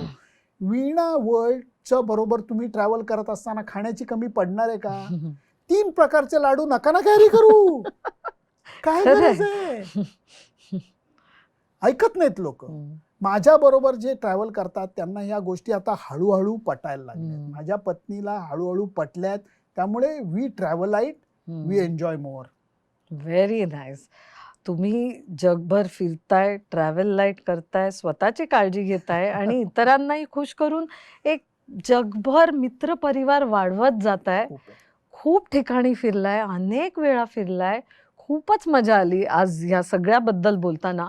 पण अशी एखादी जागा आहे का? म्हणजे आता आपण पॉडकास्टच्या शेवटाला येतोय, तर मला सांगा, इतका फिरलेल्या सुनंदन लेलेसाठी सुद्धा अशी कुठली जागा आहे जिथे अजून जायचं स्वप्न आहे तुमच्याकडे? चेकलिस्ट म्हणायला गेलीस तर माझी इजिप्तनी पूर्ण झाली. ओके. मी अगदी हम्म. हात जोडून क्रिकेट देवाचे आभार मानले की एक बेसिक चेकलिस्ट झाली. म्हणून जग संपतं का नाही, हम्म. फिरण्याला खूप आहे, खूप आहे. आणि अजूनही आता पुढची चेकलिस्ट तयार विशलिस्ट होते. हे थोडं मी घाबरत देवाकडे बघतो की अरे झालं तर बघ, कारण हा. आता कंपल्शन नाहीये, खूप फिरून झालंय. पण मला कॅनडाचा व्हँकुव्हर आणि त्या भागातला निसर्ग बघायचा आहे हम्म. की रॉकी जो- माउंटन्स ते आणि मला त्याच्या ते पुढचं. मला डोक्यात आहे. हम्म. आणि सरंगेटी बघायची एक हम्म. वाईल्ड लाईफच्या दृष्टीने. टांझानिया मधले टांझानिया मधलं हे होतं. आणि अगदीच जर का नशीब जोरावर असलं तर मग कोस्टारिकाचं बर्डिंग, वाव. माचू पिचू, पेरू हे आहे. पण ते डिस्टंट आहे, ते झालं ऑलरेडी. मी खरंच सांगतो तुला, माझं पोट भरलेलं आहे. छान. आता अजून जर काय काही मिळालं तर तो माझा सुपर बोनस आहे. त्यामुळे आय एम ऑलरेडी ग्रेटफुल. त्यामुळे आता जे मिळेल तो सुपर बोनस आहे. परंतु हे कॅनडा झालं, सरंगेटी झालं तर अजून बाहेर येईल. एवढं पुण्य कमवलंय तर नक्कीच ही पुढची तेवढाच विशलिस्ट आशीर्वाद दे मला, पण पूर्ण शुभेच्छा दे. होईल ह्याची मला खात्री आहे. कारण दिसतंय तुम्ही किती पुण्य कमवलं नाही, अजूनही कमवताय. त्यामुळे डेफिनेटली तुमची विशलिस्ट ही पूर्ण होईलच. सो आजचा आपला हा पॉडकास्ट इथेच संपतोय, आजचा एपिसोड इथे संपतोय. जाता जाता आपल्या जे बघतायत आपल्याला जे प्रेक्षक आहेत त्यांना काही सांगायचं आहे का तुम्हाला? लिहिलेंचं ऐकाल तर पासबुकपेक्षाही पासपोर्टमधल्या एंट्रीज वाढवा. हा पासपोर्ट परदेशापुरता मी म्हणत नाहीये. भारत नितांत सुंदर आहे, फुल्ली एक्सप्लोअर करा. आणि चमकधमक राहण्याच्या पेक्षा किंवा म्हणजे मिशलिन स्टार, मी मध्यमवर्गीय माणूस आहे. तर तुम्ही जर का मध्यमवर्गीय, उच्च मध्यमवर्गीय असला तर मी म्हणेन खूप पैसा खाण्यामध्ये किंवा राहण्याच्या ह्याच्यापेक्षा बघण्यामध्ये जास्त खर्च करा. एखादं म्युझियम बघायचं आहे तिथं काचकूच करू नका. एखादी बोट राईड करायची आहे तिथं काचकूच करू नका. पैसे तिथं खर्च करा. स्कायडाईव्हमध्ये पैसे खर्च करा इन्स्टेड ऑफ 5 स्टार हॉटेलमध्ये राहण्यापेक्षा. हे माझं मत आहे. भारतामध्ये सुद्धा फिरण्याच्या खूप गोष्टी आहेत. खाण्याच्या दृष्टीने तर भारत इतका समृद्ध देश आहे. प्रत्येक 50 किलोमीटरवरती भाषा बदलते, तसं 50 किलोमीटरवरती खाणं बदलतं. ते एक्सप्लोअर करा आणि मनमुराद जगा. माझा एक मित्र आहे, डॉक्टर मित्र आहे, जो एडिनबराला राहतो. त्याचं एक वाक्य त्यांनी मला सांगितलं जे आयुष्यभर माझ्या मनामध्ये रुजलंय. मरते समयी जो बँक बॅलन्स असेल तो नेट लॉस आहे, तो ठेवू नका. काय करायचं ठेवून? स्वतःचे लाड करा. भरपूर फिरण्यावरती, वेगवेगळं खाण्यावरती, लोकांना भेटण्यावरती, मैत्री करण्यावरती पैसे खर्च करा. मनमुराद जगा, एवढंच मी विनंती करेन.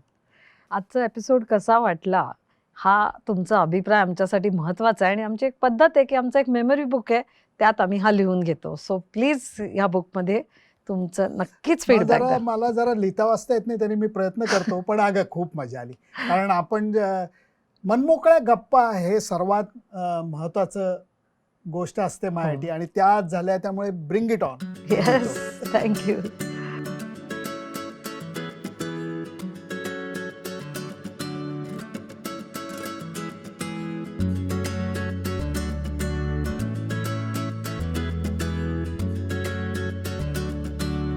सुनंदनजी, आज वीणावटच्या पॉडकास्टमध्ये एवढ्या छान गप्पा रंगल्या.